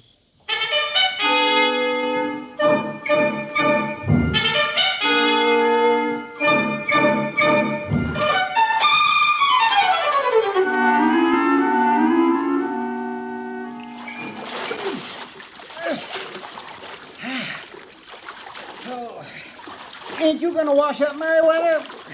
I am a saintly man, Feeney, and cleanliness is only next to godliness. And I've been next to you. You've been 2 days in that, McClellan. A little of this sweet water won't hurt you none. Sweet water. Your ignorance is boundless as always, Feeney. Oh, now, ain't you smart? This is Sweetwater, every single drop of it. Sweetwater River, that's its name. What's in a name? Oh, Bard indeed. What's in a name? Cuts right between the two ranges, the Sweetwater does. The Granite Mountains to the north and down that way the Green Mountains. You traveled with Lewis and Clark, I presume. Well, I've been during there every place there was. Me and Posey, we sold our little tonic all over. Oh, I say, Feeney, the elixir. You brought a few tankards with you, surely? Oh, it's all gone, Merriweather. What you didn't swill down, what I didn't use to buy stall space, why, that sergeant just plain took prisoner. Yeah, but the formula, you can make more. Formula? You use the right base, you can add what you will. It's no matter. Yes, sir, Merriweather. We put some riding in the last couple days. We can't be more than a day from the Wind River range. The right base? It's corn liquor when I can get it. Now, to get to Wind River, they must figure on cutting up to Beaver Creek, following it to the little Pulpo Aggie and into the basin from there. Leastwise, that's what I'd do. Yes, now, but suppose I can't lay my hands on a quantity of corn liquor, as you call it. As everyone calls it, that's its name. But that being the case, learn a lesson, Merriweather. Any fruit will ferment left alone.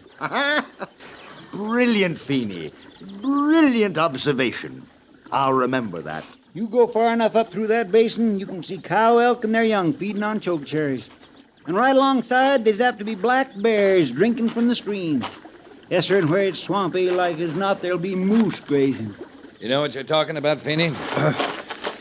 Captain, sir? Yes, sir, Captain? You got a uniform, Feeney? Yes, sir, I sure have. It's right over there, sir. Put it on. Yes, sir. Glad you spoke out that way, Captain. The man might chill. Merriweather? Right here, sir. Report to Sergeant Gorse. Tell him I said you were to stand picket duty tonight. Yes, sir. And the rest of this duty, all I want to hear out of you is yes, sir. Yes, sir. Move out.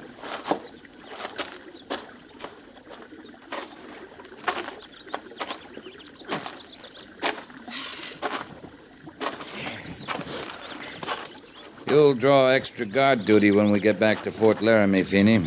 A man assigned to tether horses isn't supposed to take a bath first. Yes, sir. You know this country? Or were you just out jawing Merriweather? Oh, I know it, sir. From the basin clean up to the ice fields. Travel it by horse, did you? Part-time. Part-time leading, Posey. The going steep you get up in the range itself. Say I want to follow Wind River to where it joins Green River, and then I... Beg pardon, Captain. Well? You can't do that, what you said. Wind River don't join Green River nowhere. All right. You know the Shoshone? I traded with them. Fair? When it struck me to. You don't like them? Well, they're people. Some is rotten and some suits me fine. I traded fair with them that suits me. You joined the Army to get back at the rotten ones, huh? No, sir, that ain't why. Why then? I joined the Army so's I could eat regular. I got some maps, some scout reports in my tent, Feeney. You got a job of reading ahead tonight. Well, I ain't the best reader in the world, Captain. Then I'll read 'em to you. Nothing says an Army scout's got to know how to read.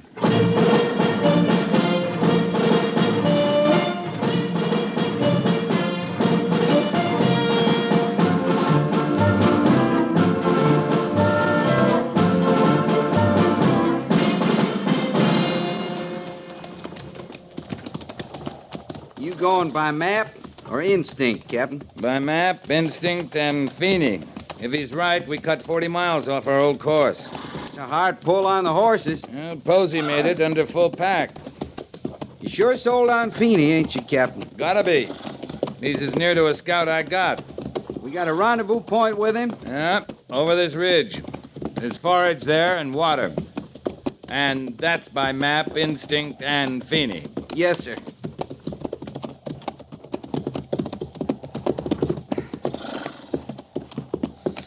Well, how does it look to you, Sergeant? Like Feeney knows his business, Captain. Now, let's go down.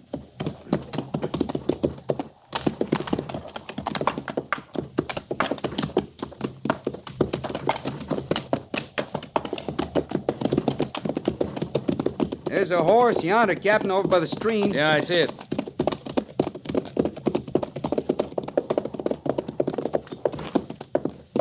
Feeney,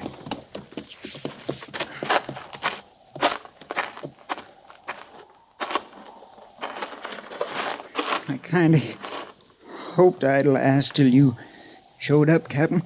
How bad is it, Feeney? I'm full of holes and dripping. Ain't nothing you can do except listen while I got the breath. I'm listening. It's a big camp, Captain. Must be 1,000 Shoshone. Half of them warriors. Hazen's report said crazy horse and dog soldiers. And more moving in from the north all the time. I saw a lot of Sioux. You'll need all the army you got and then some. In my blouse, Captain. Yeah, I'll get it. It's a map. Best I could draw.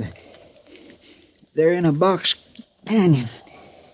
You can get them good if they stay put. Thank you, Feeney. Feeney, you better stick around. We need you real bad. I can't oblige you, Captain. I'd like to, but I... You want something, Feeney? Yes, sir. Merriweather. Merriweather?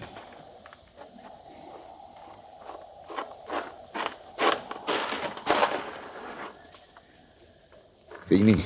You stay too, Captain. He'll need a witness. I'm willing him some. You always get in trouble alone, Feeney. Without me, you bungle everything. You want to come along, Merriweather? I'm dying. Comics don't die, Feeney. They don't know how. No true sense of tragedy. You get posy, Merriweather. Treat her good now. I won't.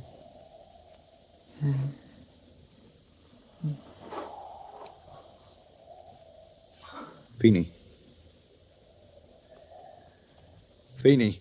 He can't answer you now, Trooper.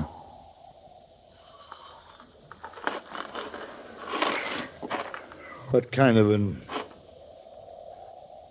exit line was that? You see, I told you. Even on a curtain speech,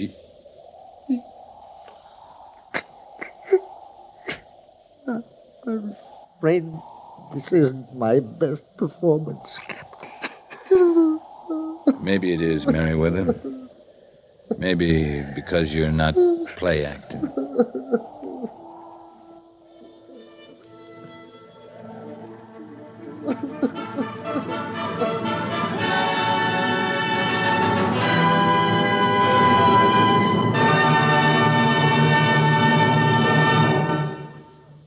Fort Laramie is produced and directed by Norman MacDonald and stars Raymond Burr as Lee Quince, Captain of Cavalry, with Vic Perrin as Sergeant Gorse.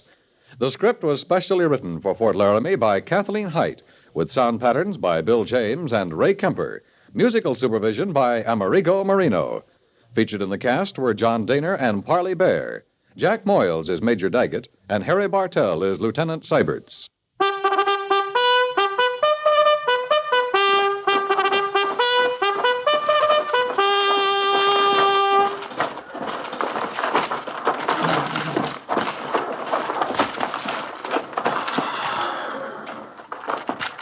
Company, tension.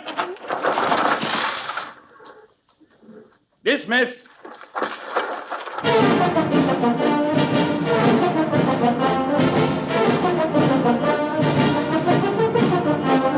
Next week, another transcribed story of the Northwest frontier and the troopers who fought under Lee Quince, Captain of Cavalry.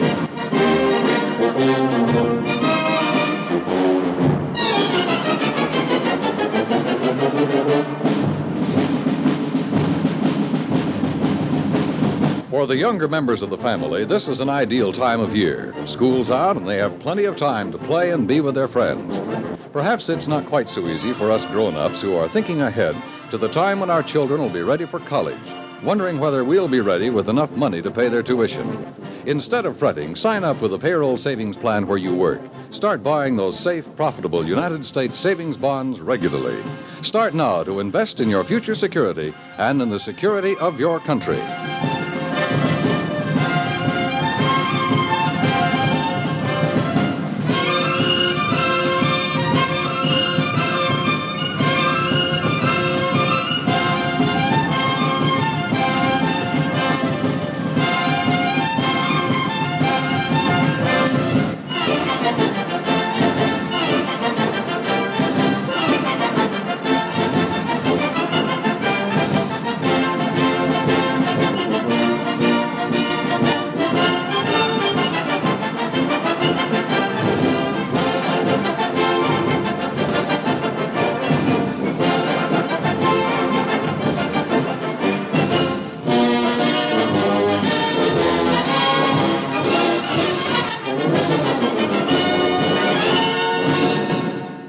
Two of our favorites, Parley Bear and John Daner, in this episode of Fort Laramie, starring Raymond Burr, from 70 years ago, Sunday, July 8th, 1956. Burr liked doing the show. He just had one problem. He got hired to do Perry Mason. Paid more money, took a lot more time. He just couldn't do it, didn't have the time to do it. So we lost Fort Laramie thanks to Perry Mason. On that same Sunday 70 years ago, William Conrad was Marshal Matt Dillon, and we'll hear from Gunsmoke next.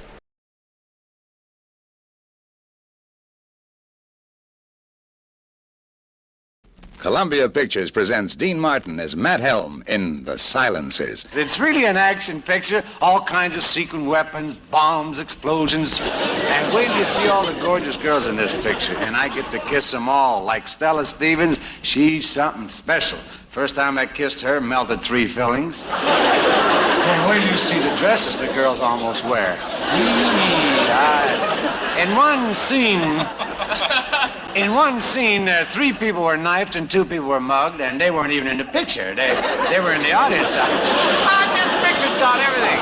Beautiful girls, great music, plenty of fighting, and lots of action. We could have shot the whole thing in Frank's playroom. Dean Martin is Matt Helm in The Silencers, the action hit that shoots the works in color. We'll stay on Sunday, July 8th, 1956, for an episode of Gunsmoke, starring William Conrad as Marshal Matt Dillon.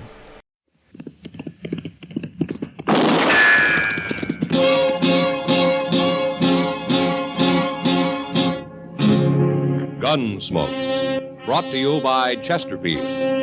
Chesterfield packs more pleasure because it's more perfectly packed, thanks to Accuray. They satisfy the most. Around Dodge City and in the territory on West, there's just one way to handle the killers and the spoilers, and that's with a U.S. Marshal and the smell of gun smoke.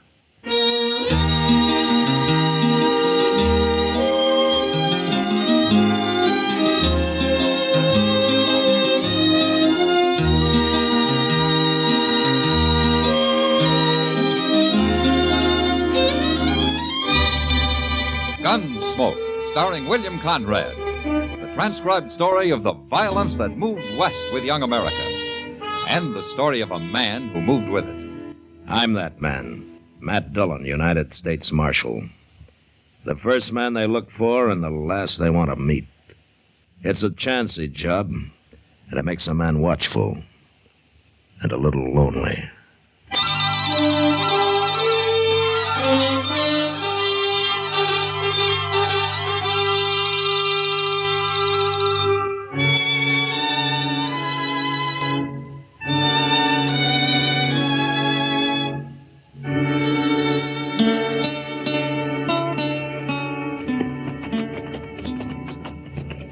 This is close enough. Let's leave the horses here, boys. Okay. Don't forget your rifle. Yeah, I got it.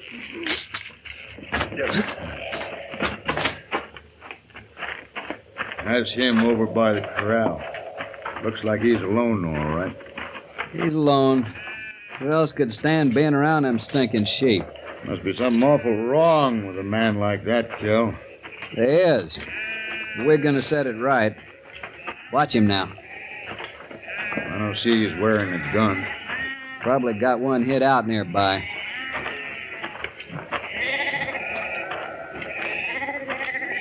Hello? Your name Gideon Seek? It is. These your sheep? Yep. You got anybody helping you? I always work alone. I notice you ain't wearing a gun, Seek. I don't even own a gun. You don't? I don't believe in killing. Well, we do. Most men do. Seek, this is cow country. You know what that means? Oh, it's my sheep. We gotta make an example of you. Other people might get ideas. If we don't, pretty soon the country'd turn white with them willies. But I only have a few. Only 24 of them. There's 24 too many. We're gonna kill them, Seek. We're gonna shoot every one of them. Oh, no. You go running to the law, we'll come back and shoot you. But you can't kill them. You try to stop us, we'll have to hit you on the head. I won't do anything. He's too scared, Cal. Come on, let's get to work. Oh, please. Please, don't kill those animals. You just stand right there. I'll be keeping one eye on you. You start the other end, boys. I'll start here. Okay. But you mustn't do it. You have a lot of meat left, if you eat sheep meat. I don't eat any kind of meat, but you mustn't kill them. Shut up. Let's get it done, boys. I'm ready. Go ahead, Dan. Stand back, Seek. No. Oh, no.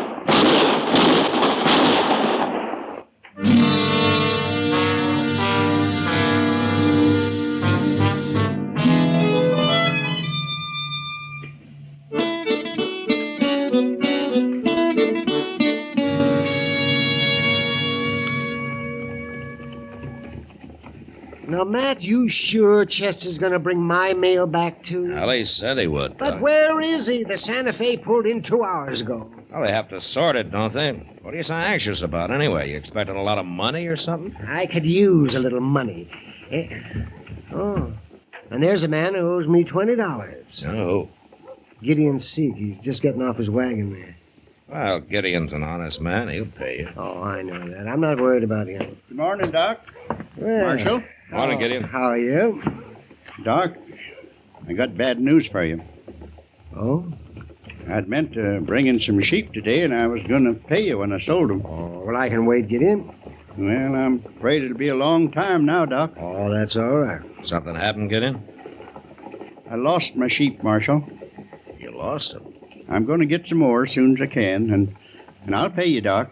Now, you know I'll pay you. Oh, of course I do. Well, goodbye. So long, Gideon.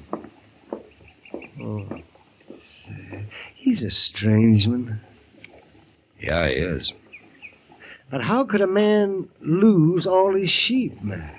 I don't know, Doc. But I got to ride out that way in a couple of days. I'll stop by and have a look.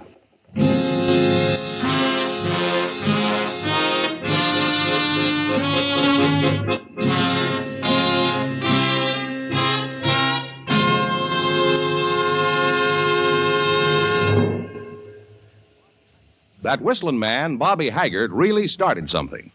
Tonight, we'd like to introduce a player piano that could have come right out of the Long Branch in Dodge City.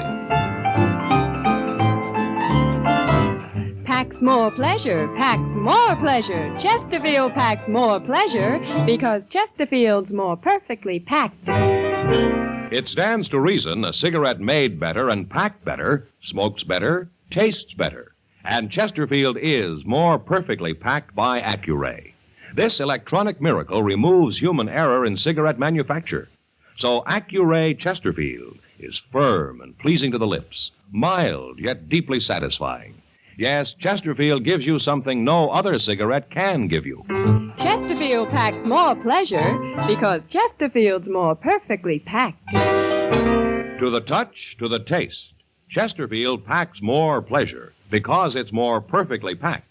By Chesterfield, mild, yet they satisfy the most.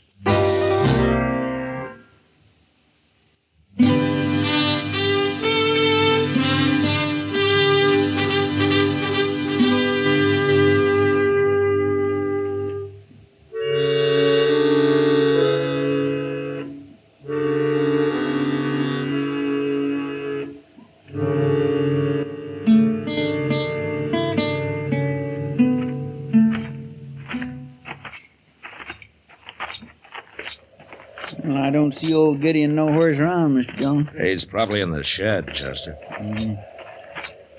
What's that big pile of dirt he's got out there? I don't know. Maybe he's digging a well. Oh, no, that's too much dirt for a well. No? Well, then ask him what it is. Hello, Gideon. Hello, Chester. Marshal. Get in. Won't you come inside? No, thanks, Gideon. We were just riding by. Chester was wondering what you're digging out there. Oh, well, that's a grave. A grave? My sheep are buried there. What happened, Gideon? They got killed. How? It doesn't matter, Marshal. I'm going to get some more when I can. Who did it, Gideon? Tell me. A couple of men. They shot them. They shot all your sheep? Yeah, it's no use asking me their names. I won't tell you. Don't you want them caught? No. Look, Gideon, I know you're a peaceful man and that you never carry a gun and all, but this is a matter for the law. Now, you tell me who did it so I can go after him. No, I can't. Why not? I don't believe in killing, Marshal. I didn't say I was going to kill him. They killed your sheep, didn't they? That you don't understand. Then you better tell us. I don't believe in killing for any reason, even for food. And I don't believe in trying to resist evil. What do you mean by that? Well, if a man strikes me, I don't strike back. But don't you believe in defending yourself? The men who killed my sheep will be punished. Hey, well, if I find them. No, Marshal. Their own conscience will punish them. Look, Gideon, you've got a right to think any way you want to think. But so have I. And I'm a lawman. I'm sorry, Marshal, but I can't help you. Those men aren't through with you yet. You get more sheep on here, and they'll be back, and the next time they probably won't stop just with the sheep. I'll win in the end, Marshal. You're awful stubborn, aren't you? No more than you are. All right, Gideon. It's your funeral. Come on, Chester.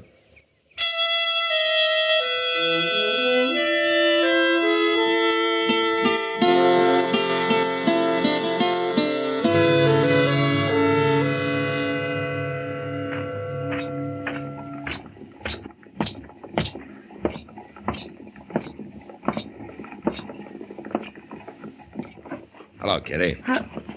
Matt, I didn't see you. You weren't looking for me. Well, did you find something in that window to blow your money on? Now, you talk like I'm a cowboy in with 6 months' pay. I know better than that. Well, you don't act like it. I was only looking at those wool gloves, Matt. No? Hmm? Oh, those would be nice come winter. Yeah. By the way, anything new with Gideon? Well, I haven't seen him since I was out there a couple of weeks ago. He interests me, that man. Yeah, me too. This not fighting back and all. Maybe he's got something, Matt. He hasn't got his sheep. No. But he didn't get killed, either. If he'd tried to put up a fight, they'd probably have shot him. They're still free to do it, whoever they are. Well, maybe you're right. But at least Gideon's ideas are some different from anybody else's around here. Yeah, that's true for sure. And it isn't wrong just because it's different. No. Think about it, Matt. There can't be a fight unless both parties want it, can there? Hey, Kitty, look. Hmm? Getting off that horse there. Oh, it's Gideon. First time I ever saw him without his wagon. Yeah, He's going in to see Mr. Jonas. Maybe he's going to buy a new one. maybe. Kitty, I think I'll go say hello. Oh, sure, Matt. I got to get back to work anyway. Yeah, I'll stop by later on, huh? Good.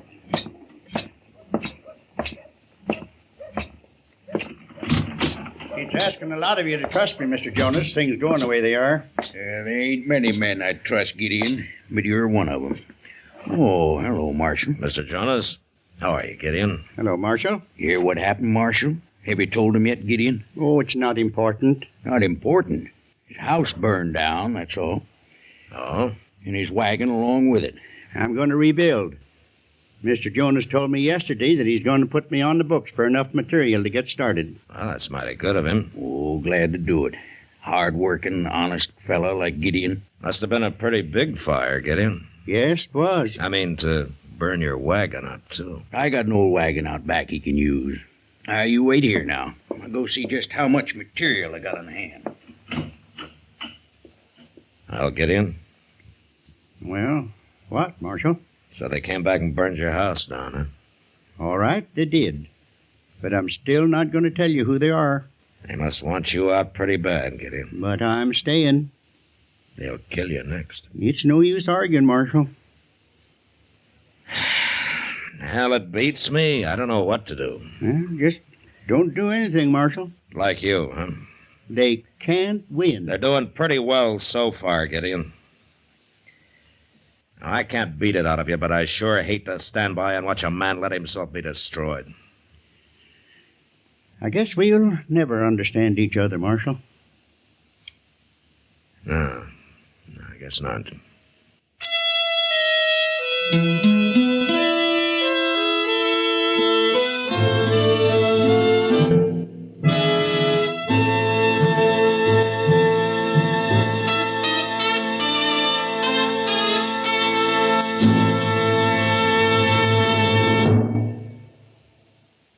Where are you listening to Gunsmoke? In your favorite easy chair? Or out driving? Oh, there you are. In the kitchen. Say, you want to make whatever you're doing more enjoyable? Have a Chesterfield.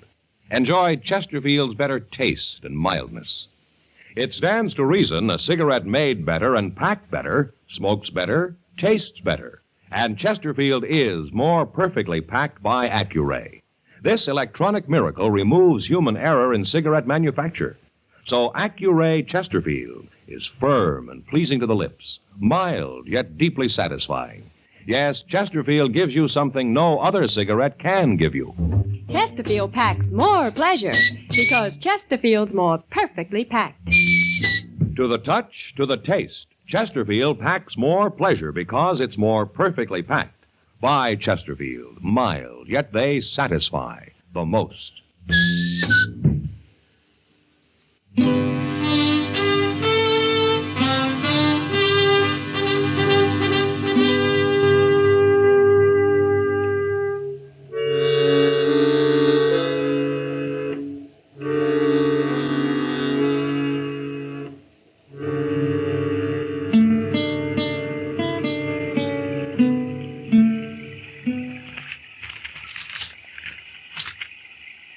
Signed, Matt Dillon.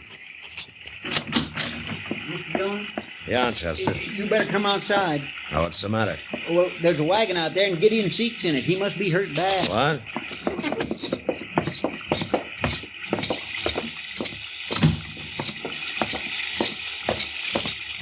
There it is. I seen it coming down the street. There was nobody driving, so I tied the horse up at the rail. Well, what happened to Gideon? I don't know. I couldn't see too good in the dark and all, so I come to get you before trying to do anything.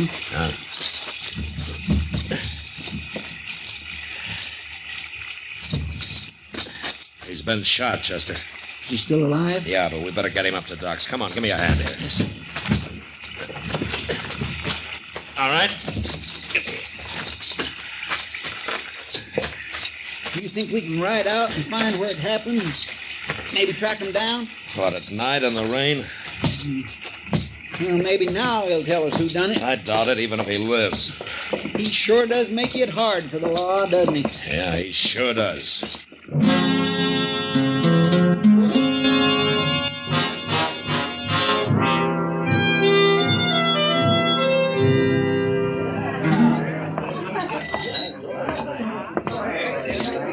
Hello, Kitty. Hello, Matt. Draw me a beer, will you, Sam? A minute. How's Gideon Seek today, Matt? Doc says he'll be all right in time. But he still won't talk?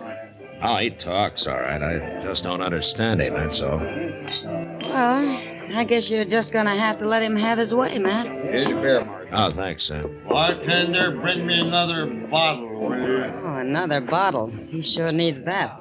Yeah, he's pretty drunk, isn't he? He ought to be. Sam says he's been here since morning. It doesn't look like he's going to make any trouble, though. I'm not so sure. He's been drinking like he's awful mad at something. Kitty? Huh? Who's that who just came in? I don't know. I knew I'd find you, Foyle. You had to come here and get drunk, didn't you? Just leave me alone, Sheriff. What'd you run off again? What's the matter with you? I told you what's the matter, now leave me alone. You ain't quitting now. I'm through, I told you. I mean it.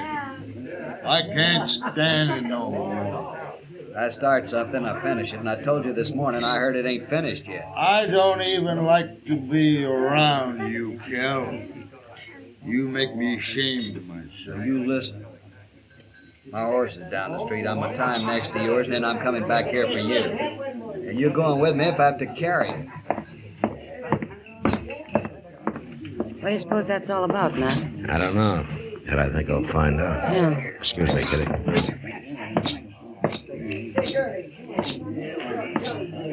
Hello, Boyles. Oh, you're the marshal, ain't you? Yeah. What's bothering you? Plenty. But it ain't none of your business. What did you do to make you so ashamed of yourself? Nothing. You're a cattleman, aren't you? I'm proud to be one. I sure ain't no stinking sheep herder, no lousy sheep herder. No, and I don't think you're a coward either. What? But you're feeling like one. That's why you're ashamed of yourself. It's kind of hard to beat down a man who won't fight back, isn't it? How'd you find out, Marshal? From you, I guess. We ain't dead. Kel heard about that this morning, but I ain't going on with it. I'm through. I can't stand it no more. You finish your drink, Boyles. I'll be back directly.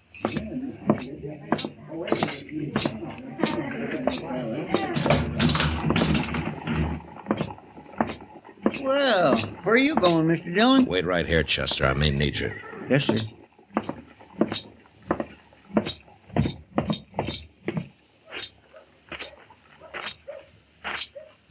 Well, what do you want, Marshal? I've been talking to your partner, Kel. What? Kind of broken him down, what you two have been doing lately. What are you saying? It's made him ashamed. Now, you heard him. He can't stand it anymore. It's Voiles you're talking about. He's drunk. He always gets to feeling sorry for himself when he's drunk. Uh-huh. You shot a man last night, Kel. You left him for dead. You better be ready to back that up, Marshal.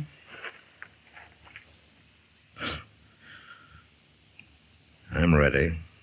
All right, you can have Voiles. He won't fight. But you ain't taking me. You think I'm gonna let you ride out of here? Enough talk, Marshal.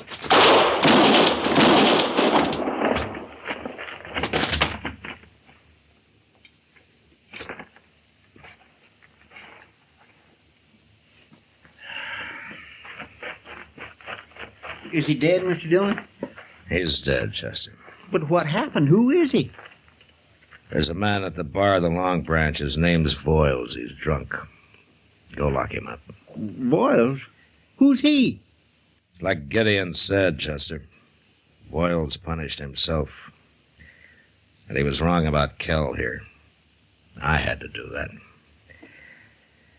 So I guess we were both right.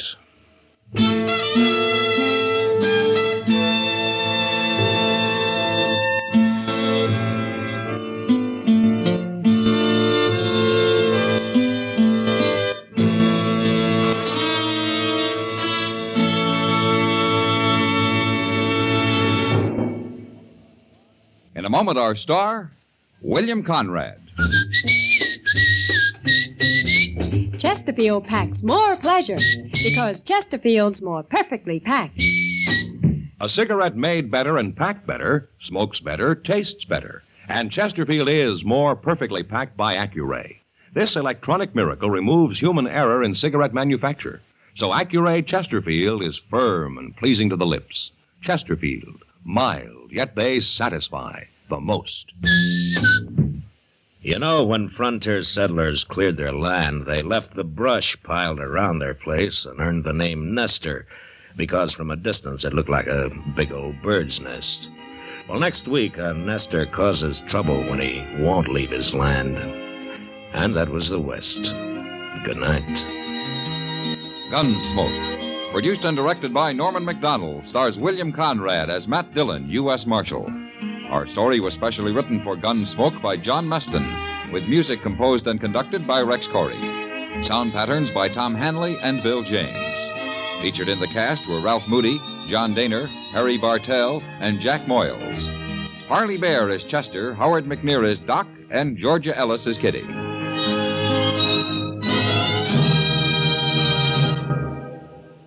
Live modern. Smoke L&M.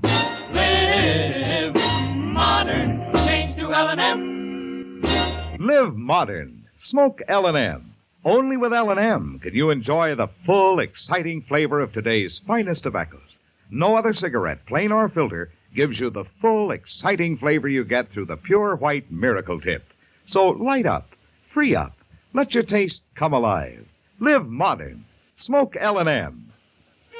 Join us again next week for another specially transcribed story on Gunsmoke.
John Daner in another one there, along with Parley Bear, Gunsmoke, 70 years ago, Sunday, July 8, 1956, on Classic Radio Theater with Wyatt Cox. We'll head out and see what's going on in the hospital with David and Claudia.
Box tops are moving on. Coke after Coke after Coke.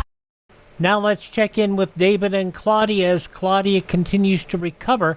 This goes back 78 years ago, July 8th, 1948, and it's good stuff. Your Coca-Cola bottler presents Claudia, based on the famous play and novels by Rose Franken. Brought to you transcribed Monday through Friday by your friendly neighbor who bottles Coca-Cola. Relax, and while you're listening, refresh yourself. Have a Coke. And now, Claudia.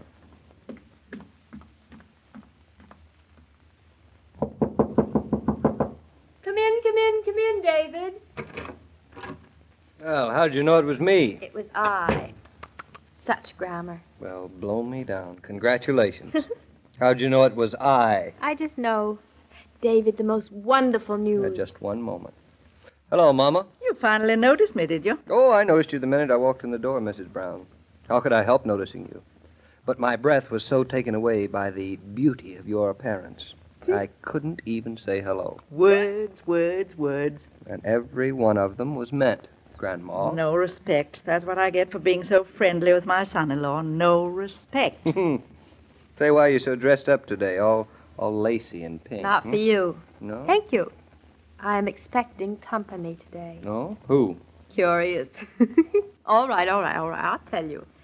Your sister-in-law. Julia? Do I look swanky enough? You look like a queen, madame. Oh, What time's she coming? I won't tell you or you'll run away. Now hush up and listen to my important news. Now, don't tell me that our son has cut his first tooth. Or pronounced his first 3-syllable word. Or maybe he answered the telephone in the nursery. Or he stood up on his hind legs. Stop.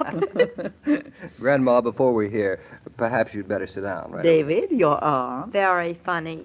All right. What's the big news? I'm all ears. Donkey? I dangled today. You what? I dangled. Well, I suppose you think it isn't important to dangle. Darling, before I judge, what is dangling? Killjoy. It means sitting up straight and swinging your legs over the edge of the bed. We should have been here. I've always admired your legs. Oh, that's sweet, darling. But that's not the reason the news is important. Don't you see, today I dangle, tomorrow I walk, the next day I'm home. Say, that's fine news. So what about a kiss because I'm such a good girl? Such a fuss about dangling. I never dangled. Mother, you didn't. You didn't? In my day, it wasn't stylish. After having a baby, you were either up or down, either in bed or walking. None of this in-between stuff. That's for sissies. Sissy, eh? It's you. How long were you in bed after me, Mama? Only 8 days. Huh.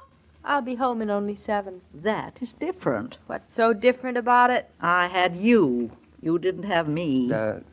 Say that again, Mother. If you didn't understand the first time, David, it's just too bad. Dangling. Mama is jealous. Now I really feel as if we're coming down the home stretch, David. Just a couple of more days, we'll all be together again. Well, it can't be too soon for me. Though I must say, Mama and I have had a fine time, haven't we, Mama? That's one of the reasons I'm in such a hurry to get home. You two are getting along entirely too well without me. You married a very jealous woman, David. I am terrified of her. Did you know that? You two are completely and utterly foolish today. If I didn't know you better, I'd suspect you'd been out tippling. I refuse to stand around here and be insulted. I don't blame you, David. Let's go down the hall and pay our respects to the newest addition to the family, Grandma. At least he can talk. Yeah, I wonder if you'll like him so well, David, when he's no longer behind a window pane. He won't bother me. I won't let him. Tough, aren't you? Very. But he has a heart of gold, Mama. And a sweet face. Sweet. Oh, so sweet. Don't you dare call my son that either, Mrs. Brown. David hopes he'll grow up to be tough. You bet I do. You coming, Mother? Hurry back. Remember, now I'm expecting Julia here. She's visiting you, not me. You are our son's father, so you should get half the visit. If it were anyone else but Julia. Julia's so proper, so refined. I shall have to behave. I Cheer know. up, David. Bertha's coming, too. I told her Claudia could have visitors this afternoon. You didn't tell me. Who are you? Who am I? Julia of Boston Black Bay. And Bertha, the superintendent's wife. What a happy convent combination. Maybe they won't come at the same time, fingers crossed. Well, it'll do Julia good to meet Bertha. If Julia appreciates her and isn't feeling like having airs today. David, maybe you and Mama better stay here. You're the hostess. It's your party. We'll be back for the fireworks. I hope there won't be any. I hope. Whoever it is, come in.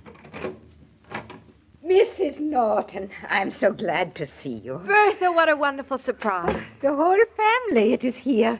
I choose just the right time to come. Just? Hello, Bertha. You chose just the right time, and every time you choose the right time. Mrs. Brown, so good to see you. Well, Bertha, how do you think my daughter looks? Beautiful.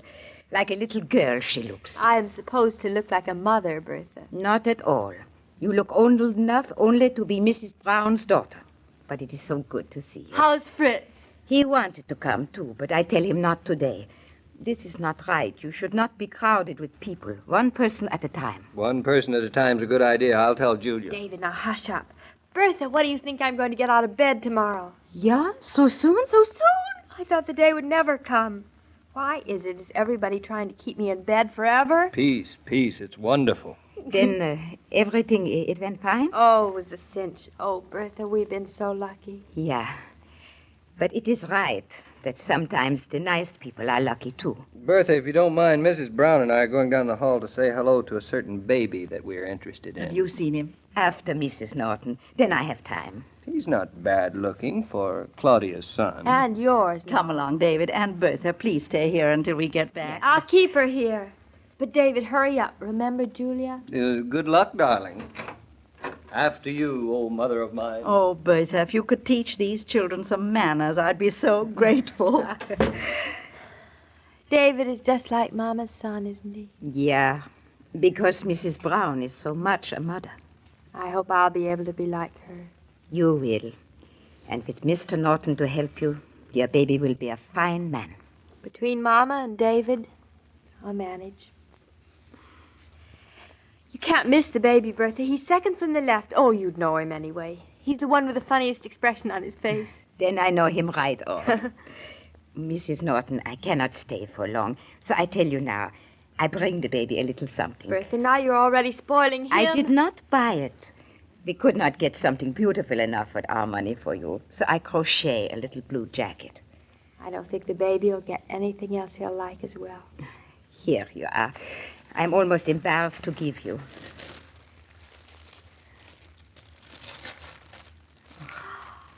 Oh, Bertha, you're so talented. Oh, I wish I could wear it. You know, I'm getting jealous of that son of mine. He's getting such lovely presents. I bet that's Julia. You know, it's a regular convention here today. Well, come on in.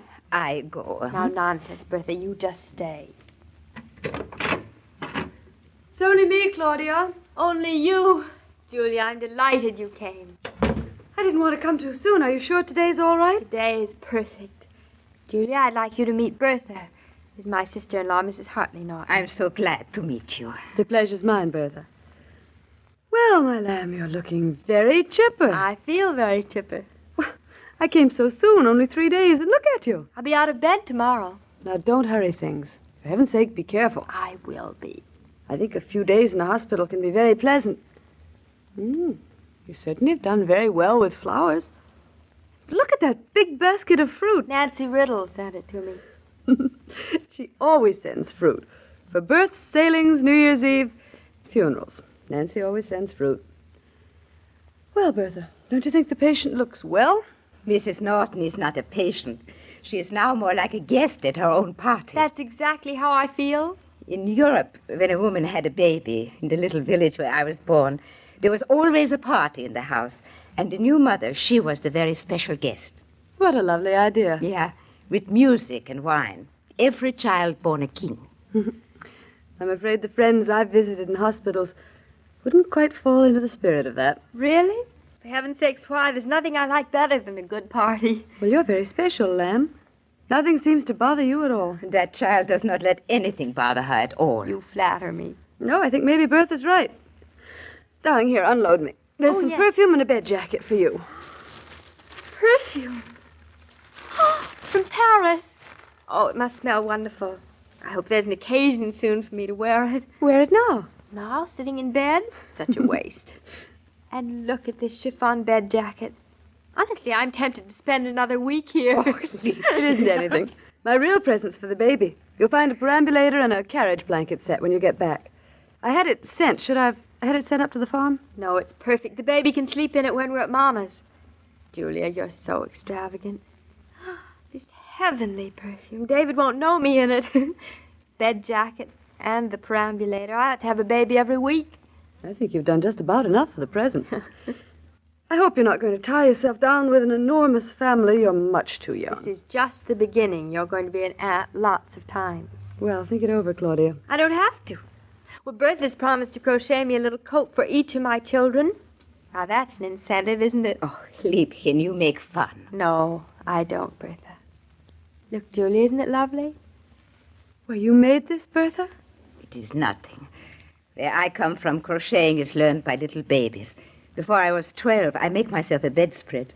You two women certainly make me feel helpless. One of you crocheting so beautifully, the other producing a son, and 3 days later acting as if nothing had happened. I think I'd better go home. Oh, no, Julia, stay. David will be back in a minute. He'll want to see you. But I go. You have enough visitors for today. Just because I'm in the hospital, everybody thinks I've got to take orders. Yeah, you take orders. That is why you are here. When you get home, you do as you want. I'll remember that, and I'll quote you. Now I see the baby and say goodbye to your husband and to your mama. They're down the hall, Julia, with their noses plastered against a certain nursery window.